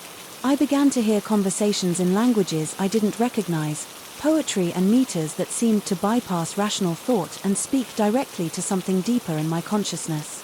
The library wasn't just stealing text. It was creating a symphony of human knowledge, and I was becoming part of its orchestra. Panic finally gave me the strength to wrench my hand away from the page, though the effort felt like tearing muscle from bone. The voices didn't stop, but they shifted, becoming more demanding, more urgent. I could sense their frustration at the incomplete sacrifice I'd offered. My notebook fell to the floor and I stumbled backward, my mind reeling as I tried to assess what I'd lost. My name still existed. I could remember that I was called Daniel Morrison, but the emotional connections to that identity had been severed. I felt like a stranger, wearing someone else's memories, familiar with the facts of my life but cut off from their meaning. That's when I noticed the tools scattered around my feet, not just my notebook and pen, but surveying equipment I'd brought to measure the bookcase. Among them was a device I'd forgotten. I'd packed a portable X-ray machine used to examine structural elements hidden within walls. My hand shook as I set up the equipment, pointing it toward the wall behind the hungry bookcase. What I saw on the display screen made me understand both the nature of the threat and the only possible solution. The walls weren't just built over the old printing house ruins. They were filled with them. Veins of cooled lead snaked through the masonry like a circulatory system connecting every bookcase to a central mass in the building's foundation. The lead had formed shapes that resembled letters, words, entire sentences frozen in metal. It was as if the original printing house fire had created a negative impression of human language itself embedded in the building's bones. But lead, I realized, wasn't just part of the problem. It could be part of the solution. I'd worked with historical printing techniques before knew that typographical lead could be melted and reformed, reshaped to create new letters or, in this case, barriers. If I could line the shelves with fresh lead, create a barrier between the hungry books and any potential victims, I might be able to contain the library's appetite long enough to escape. The next few hours blurred together in a haze of desperate activity. I requisitioned supplies from a nearby metal workshop, claiming I needed materials for historically accurate restoration work. The shop owner seemed puzzled by my urgency but accepted my payment without question. As I worked, melting typographical lead in a portable furnace and pouring it into molds I'd hastily created, the voices around me grew more agitated. They seemed to understand what I was attempting, and their recitations became pleas. Then demands, then threats spoken in languages that predated human civilization. The temperature in the library began to fluctuate wildly. Books on distant shelves fell open spontaneously, their empty pages rustling like agitated birds. The Baroque angels carved into the woodwork seemed to shift position when I wasn't looking directly at them, their sorrowful expressions becoming accusatory angry. But I continued working, pouring molten lead into thin sheets that I could use to line the shelves. The metal hissed and sparked as it cooled, creating patterns that looked disturbingly like text in languages I'd never seen. Each sheet I completed seemed to muffle the voices slightly, as if I were building a sound barrier between dimensions. By the time I began installing the lead sheets, my movements had become automatic. Driven by an urgency that bypassed exhaustion, the library fought back with every barrier I erected. Shelves would suddenly shift position, tools would disappear and reappear in different locations, and the temperature would spike so high that sweat poured down my face, only to plummet so quickly that my breath misted in the air. But the voices were definitely weakening as I sealed more shelves. Their recitations became fragmented, interrupted by long silences that felt like held breath. The books themselves seemed to grow heavier, as if the lead barriers were forcing them to support their own weight rather than drawing energy from the building's foundation. I was 3/4 finished when I made a crucial mistake in my haste to complete the work before whatever was in the walls decided to take more direct action. I grabbed my notebook to make a quick measurement note. The moment my pen touched paper, my hand began moving again, continuing the signature I'd started days earlier. But this time, instead of just my name, it began writing my entire identity, address, family history, professional credentials, every fact that defined Daniel Morrison as a distinct individual. The sensation was like drowning in reverse. Instead of being overwhelmed by an external force, I was being drained from within my essential self, flowing out through the pen and into pages that absorbed it eagerly. The voices returned with renewed strength, now speaking in my own voice, reciting memories they were stealing. In real time, I could hear myself telling my wife I loved her, explaining architectural principles to junior colleagues, laughing at jokes I could no longer remember. The library was using my identity to strengthen its collection, adding my personal experiences to its vast repertoire of stolen knowledge. But even as my sense of self dissolved, muscle memory from decades of craftsmanship kept my other hand working. I continued sealing shelves even as my signature progressed, each letter costing me years of accumulated experience but bringing me closer to completing the barrier. The race between completion and obliteration came down to seconds. As I poured the final sheet of lead and slammed it into place over the last unsealed shelf, my pen finished the final letter of my signature. For a moment that lasted an eternity, I felt myself scattered across the library's collection, part of the voices, part of the hungry knowledge that had been accumulating for centuries. Then the lead barrier snapped into place with a sound like thunder, and everything went silent. The voices stopped mid-sentence. The temperature stabilized. The oppressive weight that had been pressing down on my consciousness lifted so suddenly that I staggered and nearly fell. But the cost was evident immediately. I knew my name was Daniel Morrison. Knew I was an architect specializing in historical restoration. Knew I had tools in a hotel room and a car parked outside. But the emotional connections to these facts were gone, severed as cleanly as if they'd been cut with surgical instruments. I was functionally myself, but no longer felt like myself. I could perform my job, maintain relationships, continue my life, but I would do so as an observer rather than a participant, watching Daniel Morrison's existence from behind glass that would never break. As I packed my tools and prepared to leave the Monteverde Library forever, I caught sight of my reflection in one of the stained glass windows. I looked exactly the same, but something behind my eyes had changed. I had the expression of someone reading a book about their own life rather than living it. The sealed shelves stood silent, now, their lead barriers gleaming dully in the afternoon light. But I knew the hunger hadn't been destroyed, only contained. Future visitors would find a beautiful, historically preserved library filled with books containing the greatest works of human literature. They just wouldn't realize that every word they read had been stolen from someone else, and that somewhere in the building's foundation a vast consciousness made of accumulated knowledge was waiting patiently for the barriers to fail. I submitted my final report to Mrs. Castellanos the next week, recommending that the library undergo regular structural inspections with special attention to the metal work. I didn't explain why, and she didn't ask. The project was completed on time and within budget, earning praise from the Historical Preservation Society. But sometimes late at night in my hotel rooms, as I travel from one restoration project to another, I can still hear the voices, not from any external source but from within my own memory, the echoes of everything the library absorbed from me, playing back in an endless loop. That reminds me of what I've lost and warns me of what's still waiting in those sealed shelves. The Monteverde Library reopened to the public 3 months later. I'm told it's busier than ever, with visitors praising the perfect preservation of its classical collection and the remarkable acoustics that make even whispered reading feel like a performance. I've never returned to verify those reports. Some prices, once paid, should never be paid again. Story 13. Some roads aren't meant to be traveled after midnight, but desperation makes fools of us all.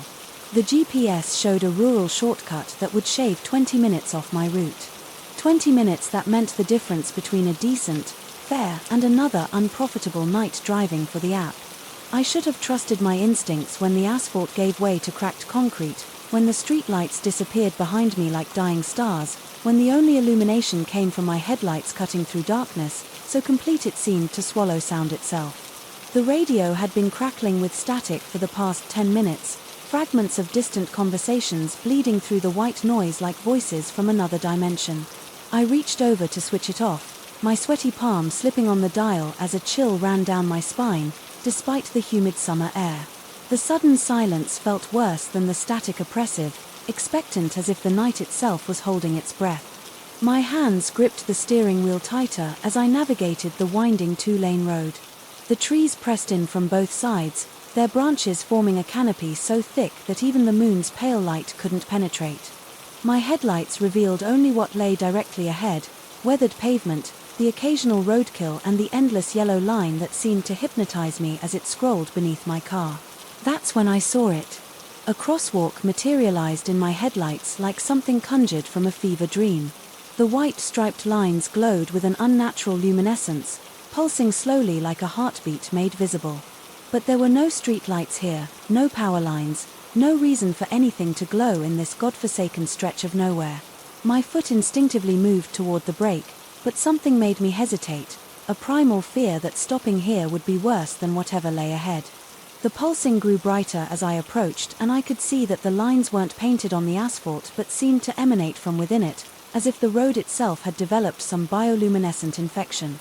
My heart hammered against my ribs as I drove over the crossing, the glow washing through my windows and bathing the interior of my car in that sickly phosphorescent light. As soon as my rear tires cleared the striped lines, my phone's GPS chimed with mechanical cheerfulness. The voice that had been guiding me for hours suddenly announced that I was back at my starting point, the gas station where I'd begun this hellish detour. But that was impossible. I'd been driving straight for 30 minutes, making progress deeper into the countryside.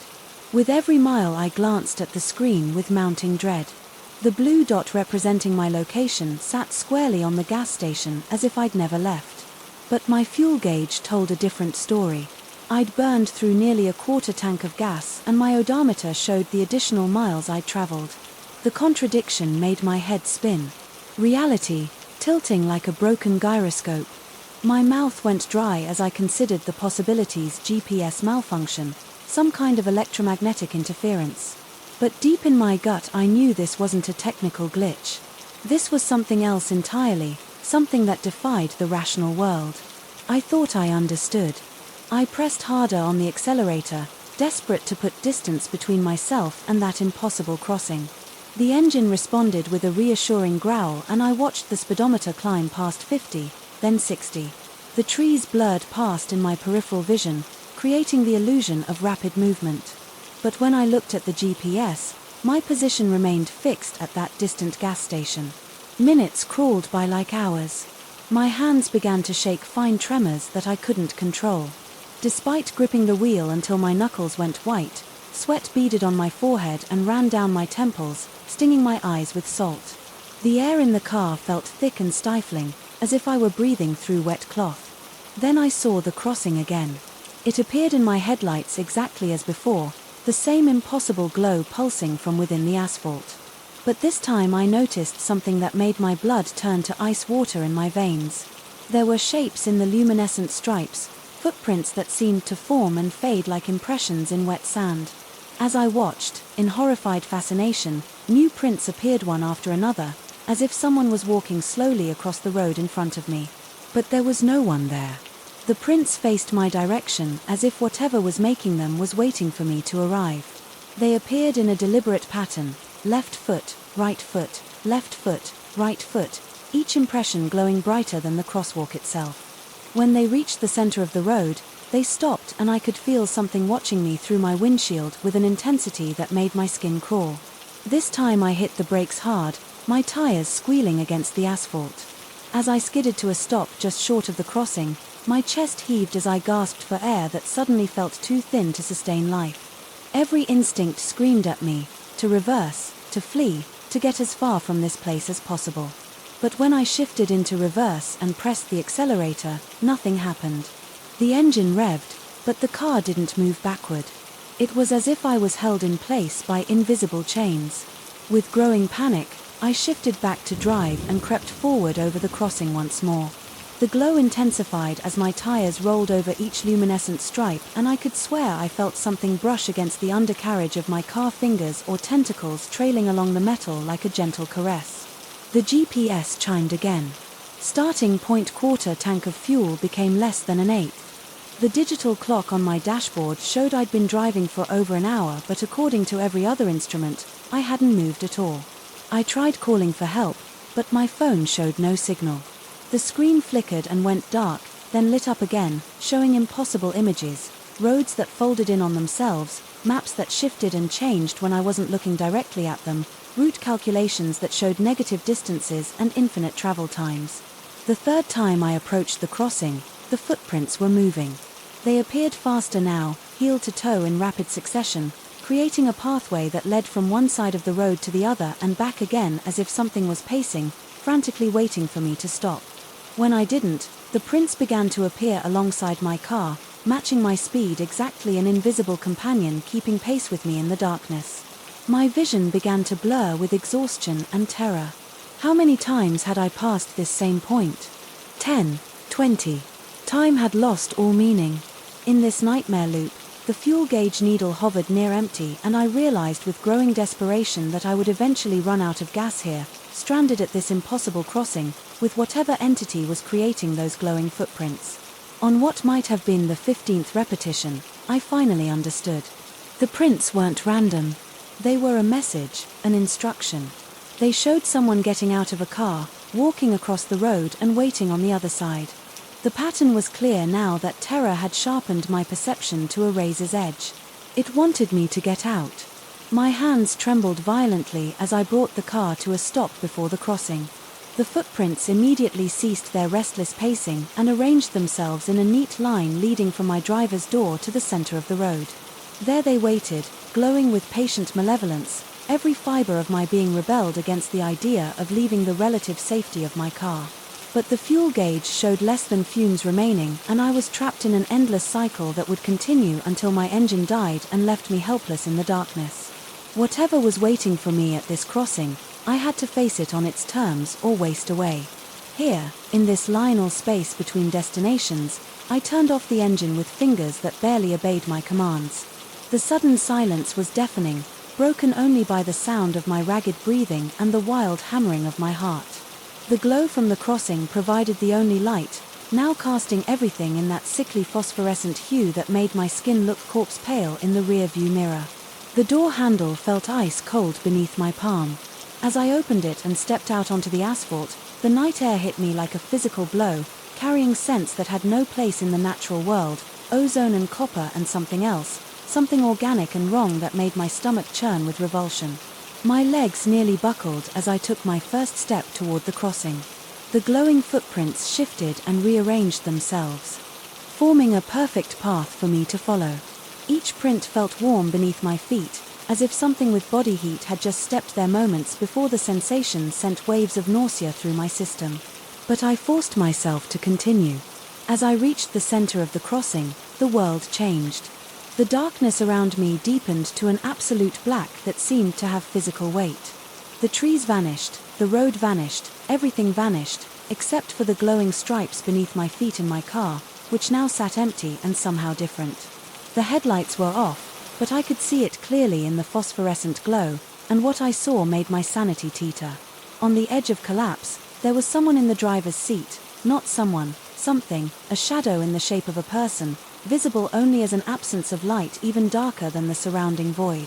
It sat perfectly still behind the wheel, hands positioned at 10 and 2, waiting. The realization hit me like a physical blow. I had to get in that car. I had to trust this entity that had trapped me here, had led me through this impossible maze of repetition and fear. The crossing was not a barrier. It was a test, a threshold that required surrender rather than resistance. My legs moved without conscious command, carrying me to the passenger side of my own car. The door opened at my approach, the interior light remaining dark. The thing behind the wheel didn't turn to look at me as I slid into the seat that should have been mine. It simply put the car in drive and began to move. We didn't cross the glowing stripes this time. We passed through them, sinking into the luminescent asphalt as if it were liquid light. The sensation was indescribable, like being dissolved and reconstituted simultaneously. Every molecule in my body vibrated at a frequency that human flesh was never meant to experience. When we emerged on the other side, everything was different. The road was normal, asphalt again. The trees were just trees and streetlights appeared in the distance like beacons of salvation. My companion driver, Captor Savior, began to fade as we approached civilization, becoming translucent and then invisible until I was alone behind the wheel again, with no memory of when I had switched seats. The GPS showed my correct location. Now the route to my destination clear and achievable. The fuel gauge read full, though I distinctly remembered running on fumes. My phone showed a full signal and messages from dispatch, wondering where I'd gone. Apparently, only 15 minutes had passed. Since I'd entered that rural road, though I'd experienced hours of torment, I completed my fare and drove home in a daze trying to convince myself it had all been some kind of micro-sleep hallucination brought on by exhaustion and too much caffeine. But 3 days later, when I was reviewing my car's maintenance records, I found something that shattered that comfortable delusion. The odometer showed an additional 200 m that couldn't be accounted for by any of my logged trips. 200 miles of driving through a space that didn't exist on any map, guided by something that had no business existing in the rational world. I still drive for the app, but I've learned to trust my instincts about which routes to take. When the GPS suggests shortcuts through rural areas after midnight, I politely decline and take the long way around. Some savings aren't worth the cost, and some roads lead to places where the only way out is to surrender control to forces beyond human understanding. The crossing is still out there, waiting for the next desperate driver to take that fateful shortcut. Sometimes in my dreams I can still see those glowing footprints forming in the phosphorescent stripes, and I wake up with the taste of ozone and copper in my mouth, wondering if I ever truly escaped or if I'm still a passenger in that impossible car being driven through dimensions where time moves sideways and distance is measured in degrees of fear rather than miles. Story 14. The silence in the Whitmore house wasn't the peaceful kind. It was the suffocating silence of a held breath of something waiting to exhale. Every step I took across the warped hardwood floors seemed to echo through dimensions I couldn't see, bouncing off walls that remembered secrets they'd never tell. The real estate listing had called it a period piece with character, but character was just another word for haunted. And I'd learned that the hard way. Over 15 years of flipping old houses, my name is Marcus Tellman, and I've made a living, breathing life back into forgotten homes. The Whitmore house on Elm Street had been empty for 3 years, ever since the last owner simply vanished one winter morning, leaving behind coffee still warm on the kitchen counter, and every clock in the house stopped at exactly 3:15. The police found no signs of struggle, no evidence of foul play, just an empty house and that unnatural silence that seemed to seep into your bones. The moment I'd stepped inside for the initial walkthrough, my chest had tightened, not from the musty air or the dust. Mows dancing in afternoon sunlight. Those were familiar companions in my line of work. This was different. This was the sensation of being watched by eyes you couldn't locate, of breathing air that had been exhaled by something else. The hair on my arm stood at attention and a cold sweat broke across my forehead, despite the mild October weather.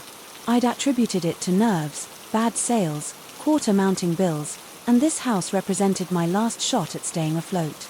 The asking price was suspiciously low, but I'd learned not to look gift horses in the mouth.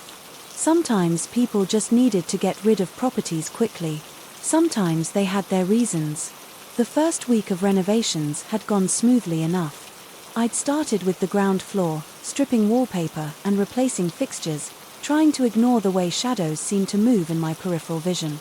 The house groaned and settled more than most old homes, the sounds coming at odd intervals that didn't match the rhythm of temperature changes or wind patterns. Sometimes I'd catch myself pausing mid-task hammer, suspended in air, listening to footsteps that weren't there. My sleep had become fitful, plagued by dreams of ticking that never seemed to resolve into actual sound. I'd wake with my heart hammering against my ribs, sheets soaked with perspiration, the taste of copper thick on my tongue. During the day, I found myself checking my watch obsessively, though I couldn't say why. Time seemed elastic in the Whitmore house, stretching and contracting in ways that made me question my own perception. It was on a Thursday afternoon, while installing new fixtures in the second-floor bathroom, that I finally worked up the nerve to access the attic. The pull-down stairs had been painted over so many times. They were practically sealed shut. It took 30 minutes of careful work with a utility knife to free them, and when they finally dropped down with a reluctant creak, a wave of air rushed past me that made my teeth ache. The smell hit me first, not decay or mold, but something metallic and sharp like the air before a thunderstorm. My hands trembled as I climbed the narrow steps. Each rung, protesting under my weight with groans that seemed too loud. In the oppressive quiet, the attic space opened before me like a cathedral of dust and shadows, triangular beams disappearing into darkness that my flashlight couldn't fully penetrate. And then I saw them. Dozens of clocks lined the walls, perched on makeshift shelves hanging from nails driven directly into the exposed studs. Grandfather clocks stood sentinel in the corners, their pendulums motionless. Mantel clocks sat in precise rows like soldiers at attention. Cuckoo clocks hung at eye level, their wooden doors sealed shut. Digital displays showed blank faces, their segments dark and lifeless. Every single clock was stopped at 3:15. My mouth went dry, tongue sticking to the roof of my mouth like sandpaper. The beam of my flashlight wavered as my hands shook, casting dancing shadows that made the timepieces seem to shift and move. My breathing became shallow, rapid puffs that clouded in the suddenly frigid air. How had the temperature dropped so quickly? My exhales came out in visible puffs and goosebumps erupted along my arms. I approached the nearest clock, a brass anniversary clock, with an exposed pendulum. Its hands were frozen at the familiar time, and when I leaned closer, I could see a thin layer of dust on the glass face, except around the hands themselves, which were pristine, as if someone had been touching them recently, as if someone had been maintaining their precise position. My pulse thundered in my ears as I reached out with one trembling finger and nudged the man's hand. It moved with surprising ease, clicking forward 1 minute to 3:16. The sound that followed nearly sent me tumbling backward down the attic stairs. Footsteps, clear, deliberate footsteps crossing the floor directly below me. Not the settling sounds I'd grown accustomed to, but the distinct rhythm of someone walking with purpose. My breath caught in my throat and I pressed my eye to a gap in the floorboards, trying to see into the bedroom below. Empty, completely empty, just as I'd left it. But the footsteps continued, matching exactly the duration it would take to move the minute hand. That single increment. When they stopped, silence returned like a physical weight pressing down on my chest. With growing dread and fascination, I moved the hand back to 3:15. The footsteps reversed, playing backward like a recording and rewind until they too returned to their starting point and ceased. I staggered back from the clock, my legs suddenly unsteady. The implications crashed over me like ice water, and I found myself hyperventilating, gasping for air that seemed too thin. My heart hammered against my ribs so hard I could feel it in my throat, and dark spots danced at the edges of my vision. The attic seemed to spin around me, and I had to grip one of the support beams to keep from falling. This couldn't be real. Houses didn't capture time like insects in amber. Clocks didn't control the movement of invisible presences. But even as my rational mind rejected what I'd witnessed, my body knew the truth. Every cell screamed danger, flooding my system with adrenaline that made my hands shake and my vision hyper-sharp. I forced myself to approach another clock, this one a simple wall-mounted piece with Roman numerals. With the same mixture of terror and compulsion that makes you peer over the edge of a cliff, I moved its money hand forward again. The footsteps began, this time seeming to come from the kitchen below, different rhythm, different pace, but the same impossible correlation. When I moved the hand back, the sounds rewound themselves into silence. By the time I'd tested 6 different clocks, my shirt was soaked with cold sweat clinging to my back and chest. Each test confirmed the same impossible truth. The clocks controlled something's movement through the house, something that walked where I couldn't see it, something bound to these frozen moments at 3:15. The larger grandfather clock in the corner drew my attention like a malignant tumor draws the eye. Its case was dark mahogany, nearly black in the attic gloom, and its face was larger than the others, the hands thick and ornate. As I approached it, the temperature dropped further, my breath now coming in thick clouds that dispersed slowly in the still air. This clock's mechanism felt different when I touched it, heavier, more resistant. When I finally managed to move the minute hand, the response wasn't just footsteps. The entire house seemed to shudder, as if something massive was moving through it. The sound was like furniture being dragged across floors, like doors opening and closing, like the very structure of the building rearranging itself. I jerked my hand away and the sounds stopped instantly. Standing there in that dusty cathedral of frozen time, surrounded by dozens of timepieces all locked at the same impossible moment, I began to understand the magnitude of what I discovered. This wasn't just about one presence, one set of footsteps. Each clock controlled something different. Some moved single entities through the house. Others seemed to affect the building itself. The variety of sounds I'd heard, footsteps, doors, furniture, structural groans, suggested a complex ecosystem of temporal prisoners, all held in stasis. At that precise moment, my mind raced with questions that made my skin crawl. What had happened at 3:15? What had caused time to fracture and freeze at that exact moment? And, most terrifying of all, what would happen if I synchronized all the clocks to the same time and then let them run forward together? The thought sent ice through my veins, but it also brought a terrible clarity. I understood now why the previous owner had disappeared. He'd faced the same choice. I was facing the same impossible decision that seemed to pulse through the attic like a heartbeat. I could reset all the clocks to 3:15 and leave them frozen, keeping whatever inhabited this house trapped in their temporal prison. The house would remain a monument to that captured moment, and I would walk away, abandoning my investment but keeping my sanity. Or I could synchronize them all to the same second and make a choice that would echo through time itself, advance them forward and release whatever had been held at bay, or turn them backward and undo something that had already been done. The weight of the decision pressed down on me like the attic's stale air. My hands trembled as I considered the implications, sweat dripping from my forehead, despite the supernatural cold that had settled over the space. What kind of presence could stop time itself? What had happened in this house at exactly 3:15? That was so terrible it had fractured the normal flow of existence.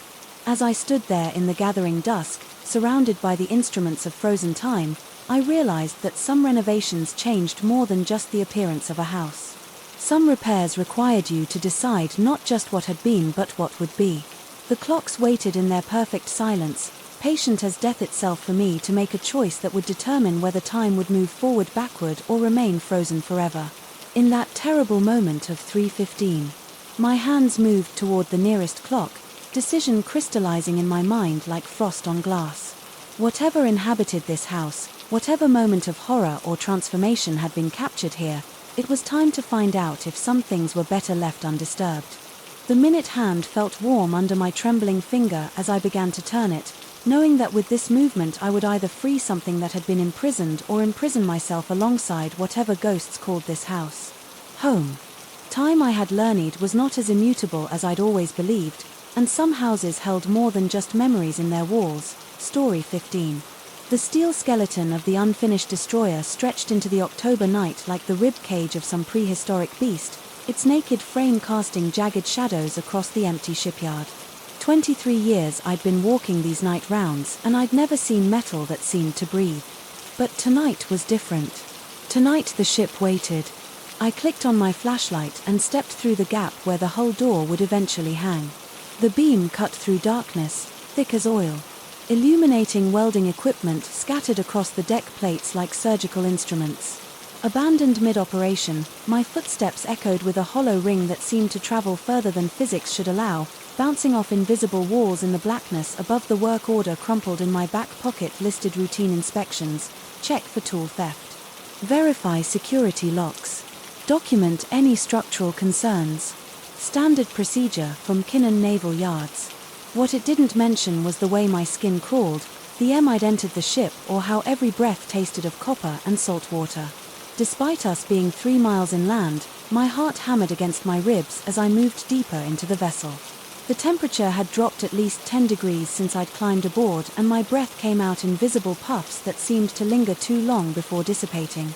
The silence pressed against my eardrums like deep water, broken only by the distant creak of settling metal and the soft whisper of wind threading through the incomplete superstructure. I'd inspected dozens of ships in various stages of construction, but none had ever felt so expectant, as if the vessel itself was holding its breath waiting for something to happen. My palms grew slick with sweat despite the cold, and I found myself wiping them repeatedly on my jacket. The first sign something was wrong came from the engine compartment.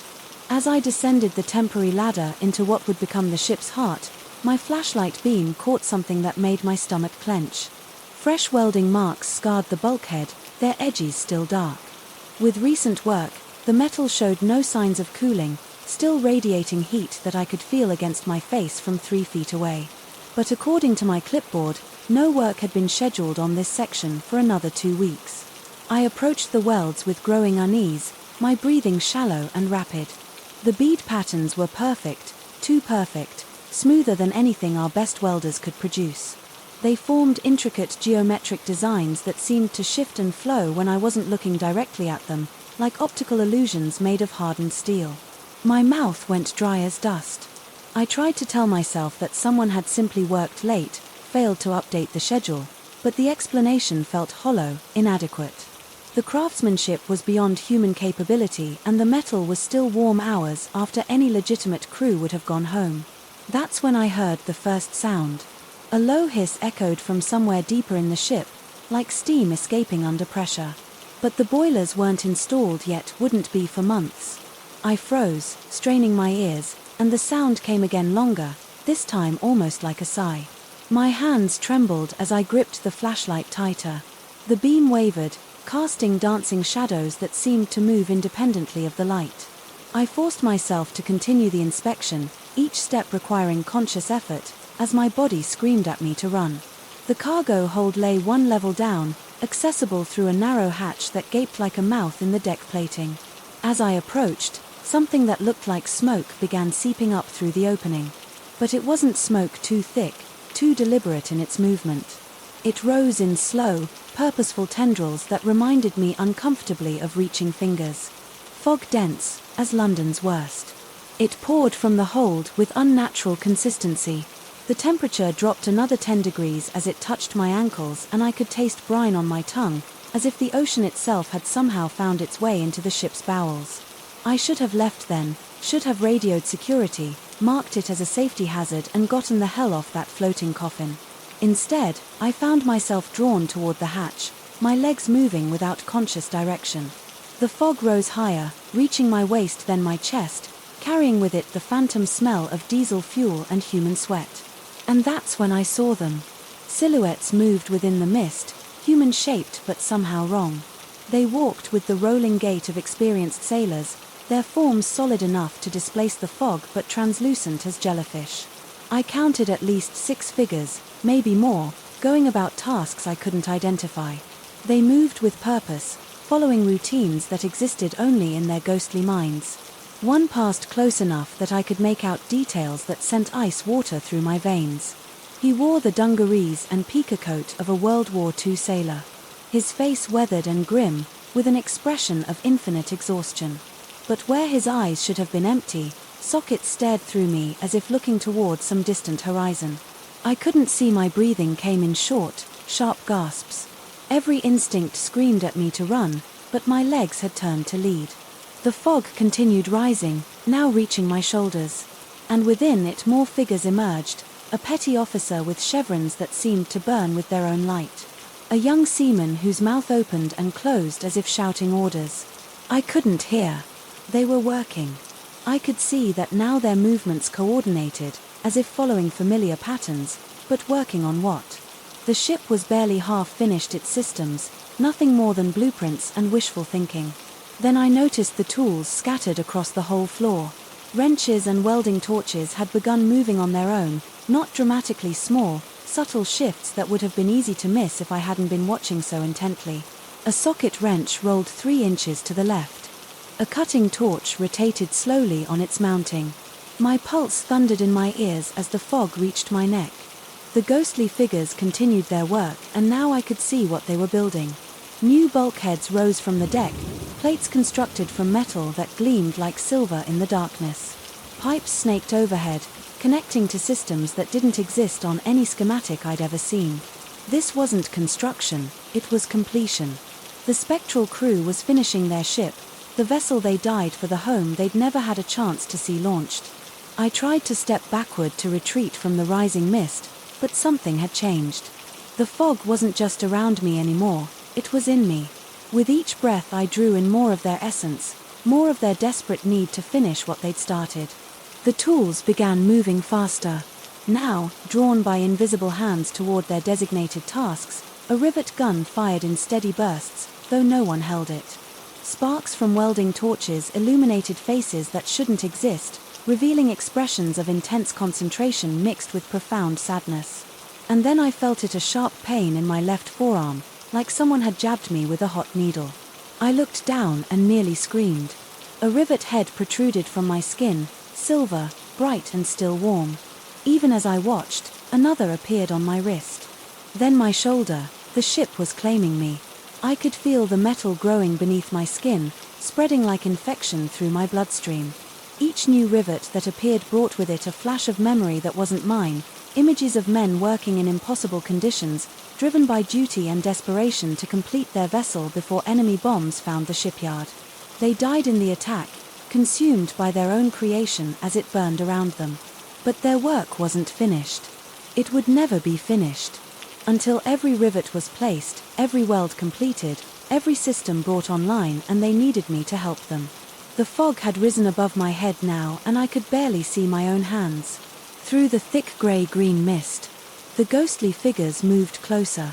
Their eyeless faces turned in my direction with what might have been hope or hunger. The rivet gun fired again, and this time I felt the projectile punch through the meat of my right thigh. But I wasn't screaming anymore. The pain had transformed into something else, a sense of purpose, of belonging. The rivets weren't foreign objects invading my body. They were connecting me to the ship, making me part of its structure, its crew, its eternal mission. I understood now why the work never stopped, why the tools moved on their own. The vessel was alive, had been alive since the moment of its conception. It breathed through its ventilation systems, pumped blood through its fuel lines, and thought with the collective consciousness of every man who'd ever worked on its construction. My legs began moving without my direction, carrying me deeper into the hold. More tools activated around me, guided by invisible hands toward their appointed tasks. I felt additional rivets appear on my back, my neck behind my knees. Each one brought new memories, new understanding of my role in the ship's completion. The fog began to thin, and I could see the full scope of their work. The hold had been transformed into something magnificent and terrible. Machinery hummed with impossible energy, systems functioned without power sources, and the air itself seemed to pulse with mechanical heartbeat. But something was wrong. Even as I marveled at their achievement, a part of my mind, the part still anchored to reality, recognized the danger. I was disappearing into the ship's collective consciousness, becoming just another phantom worker in their eternal construction project. With tremendous effort, I forced myself to focus on my own identity. My name was Robert McMasters. I was 47 years old. I had a wife named Sarah and a daughter in college. I was not a sailor. I was not dead. I was not part of this ship. The realization came with physical agony, as the rivets in my skin began to burn. They wanted to stay, wanted to make me permanent part of the vessel's structure. But I fought back, concentrating on everything that made me human, everything that connected me to the world. Outside this floating tomb, I stumbled toward what I hoped was the exit, but the fog had become a maze. Passages that should have led down corridors that had been straight, now curved back on themselves. The ghostly figures watched my struggle with expressions of infinite sadness, understanding that I was rejecting their gift, their invitation to join their eternal crew. My flashlight had died at some point. I couldn't remember when, but somehow I could still see, as if the ship itself was providing illumination through some metabolic process. I didn't want to understand. The rivets in my skin pulsed with warmth, trying to anchor me to the deck plates beneath my feet. Then I saw it, a square of lesser darkness that might have been the hatch I'd entered through. I threw myself toward it with desperate strength, feeling the rivets tear at muscle and bone as they tried to hold me back. The pain was exquisite, beyond anything I'd ever experienced, but it was human pain, real pain, my pain. I hauled myself up through the hatch and onto the main deck, gasping air that tasted of nothing more exotic than October night and industrial polish.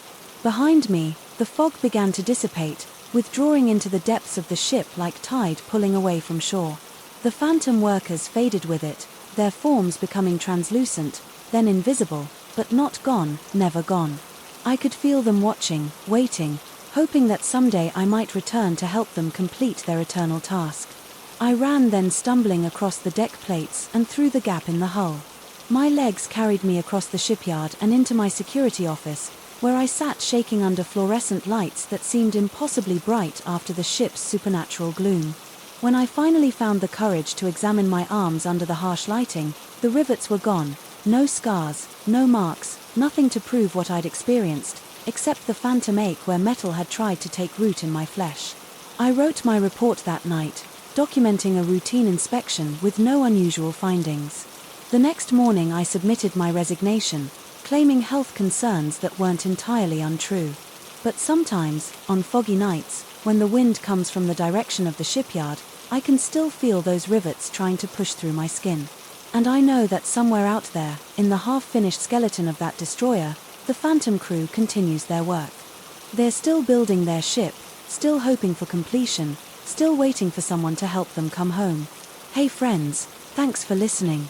Click that notification bell to be alerted of all future narrations. I release new videos every day at 1 a.m. Eastern Time. If you got a story, be sure to submit them over to my email at nightmaretales786@gmail.com, and you might even hear your story featured on the next video. And if you want to support me even more, thanks so much, friends, and remember my voice is going to give you pink here.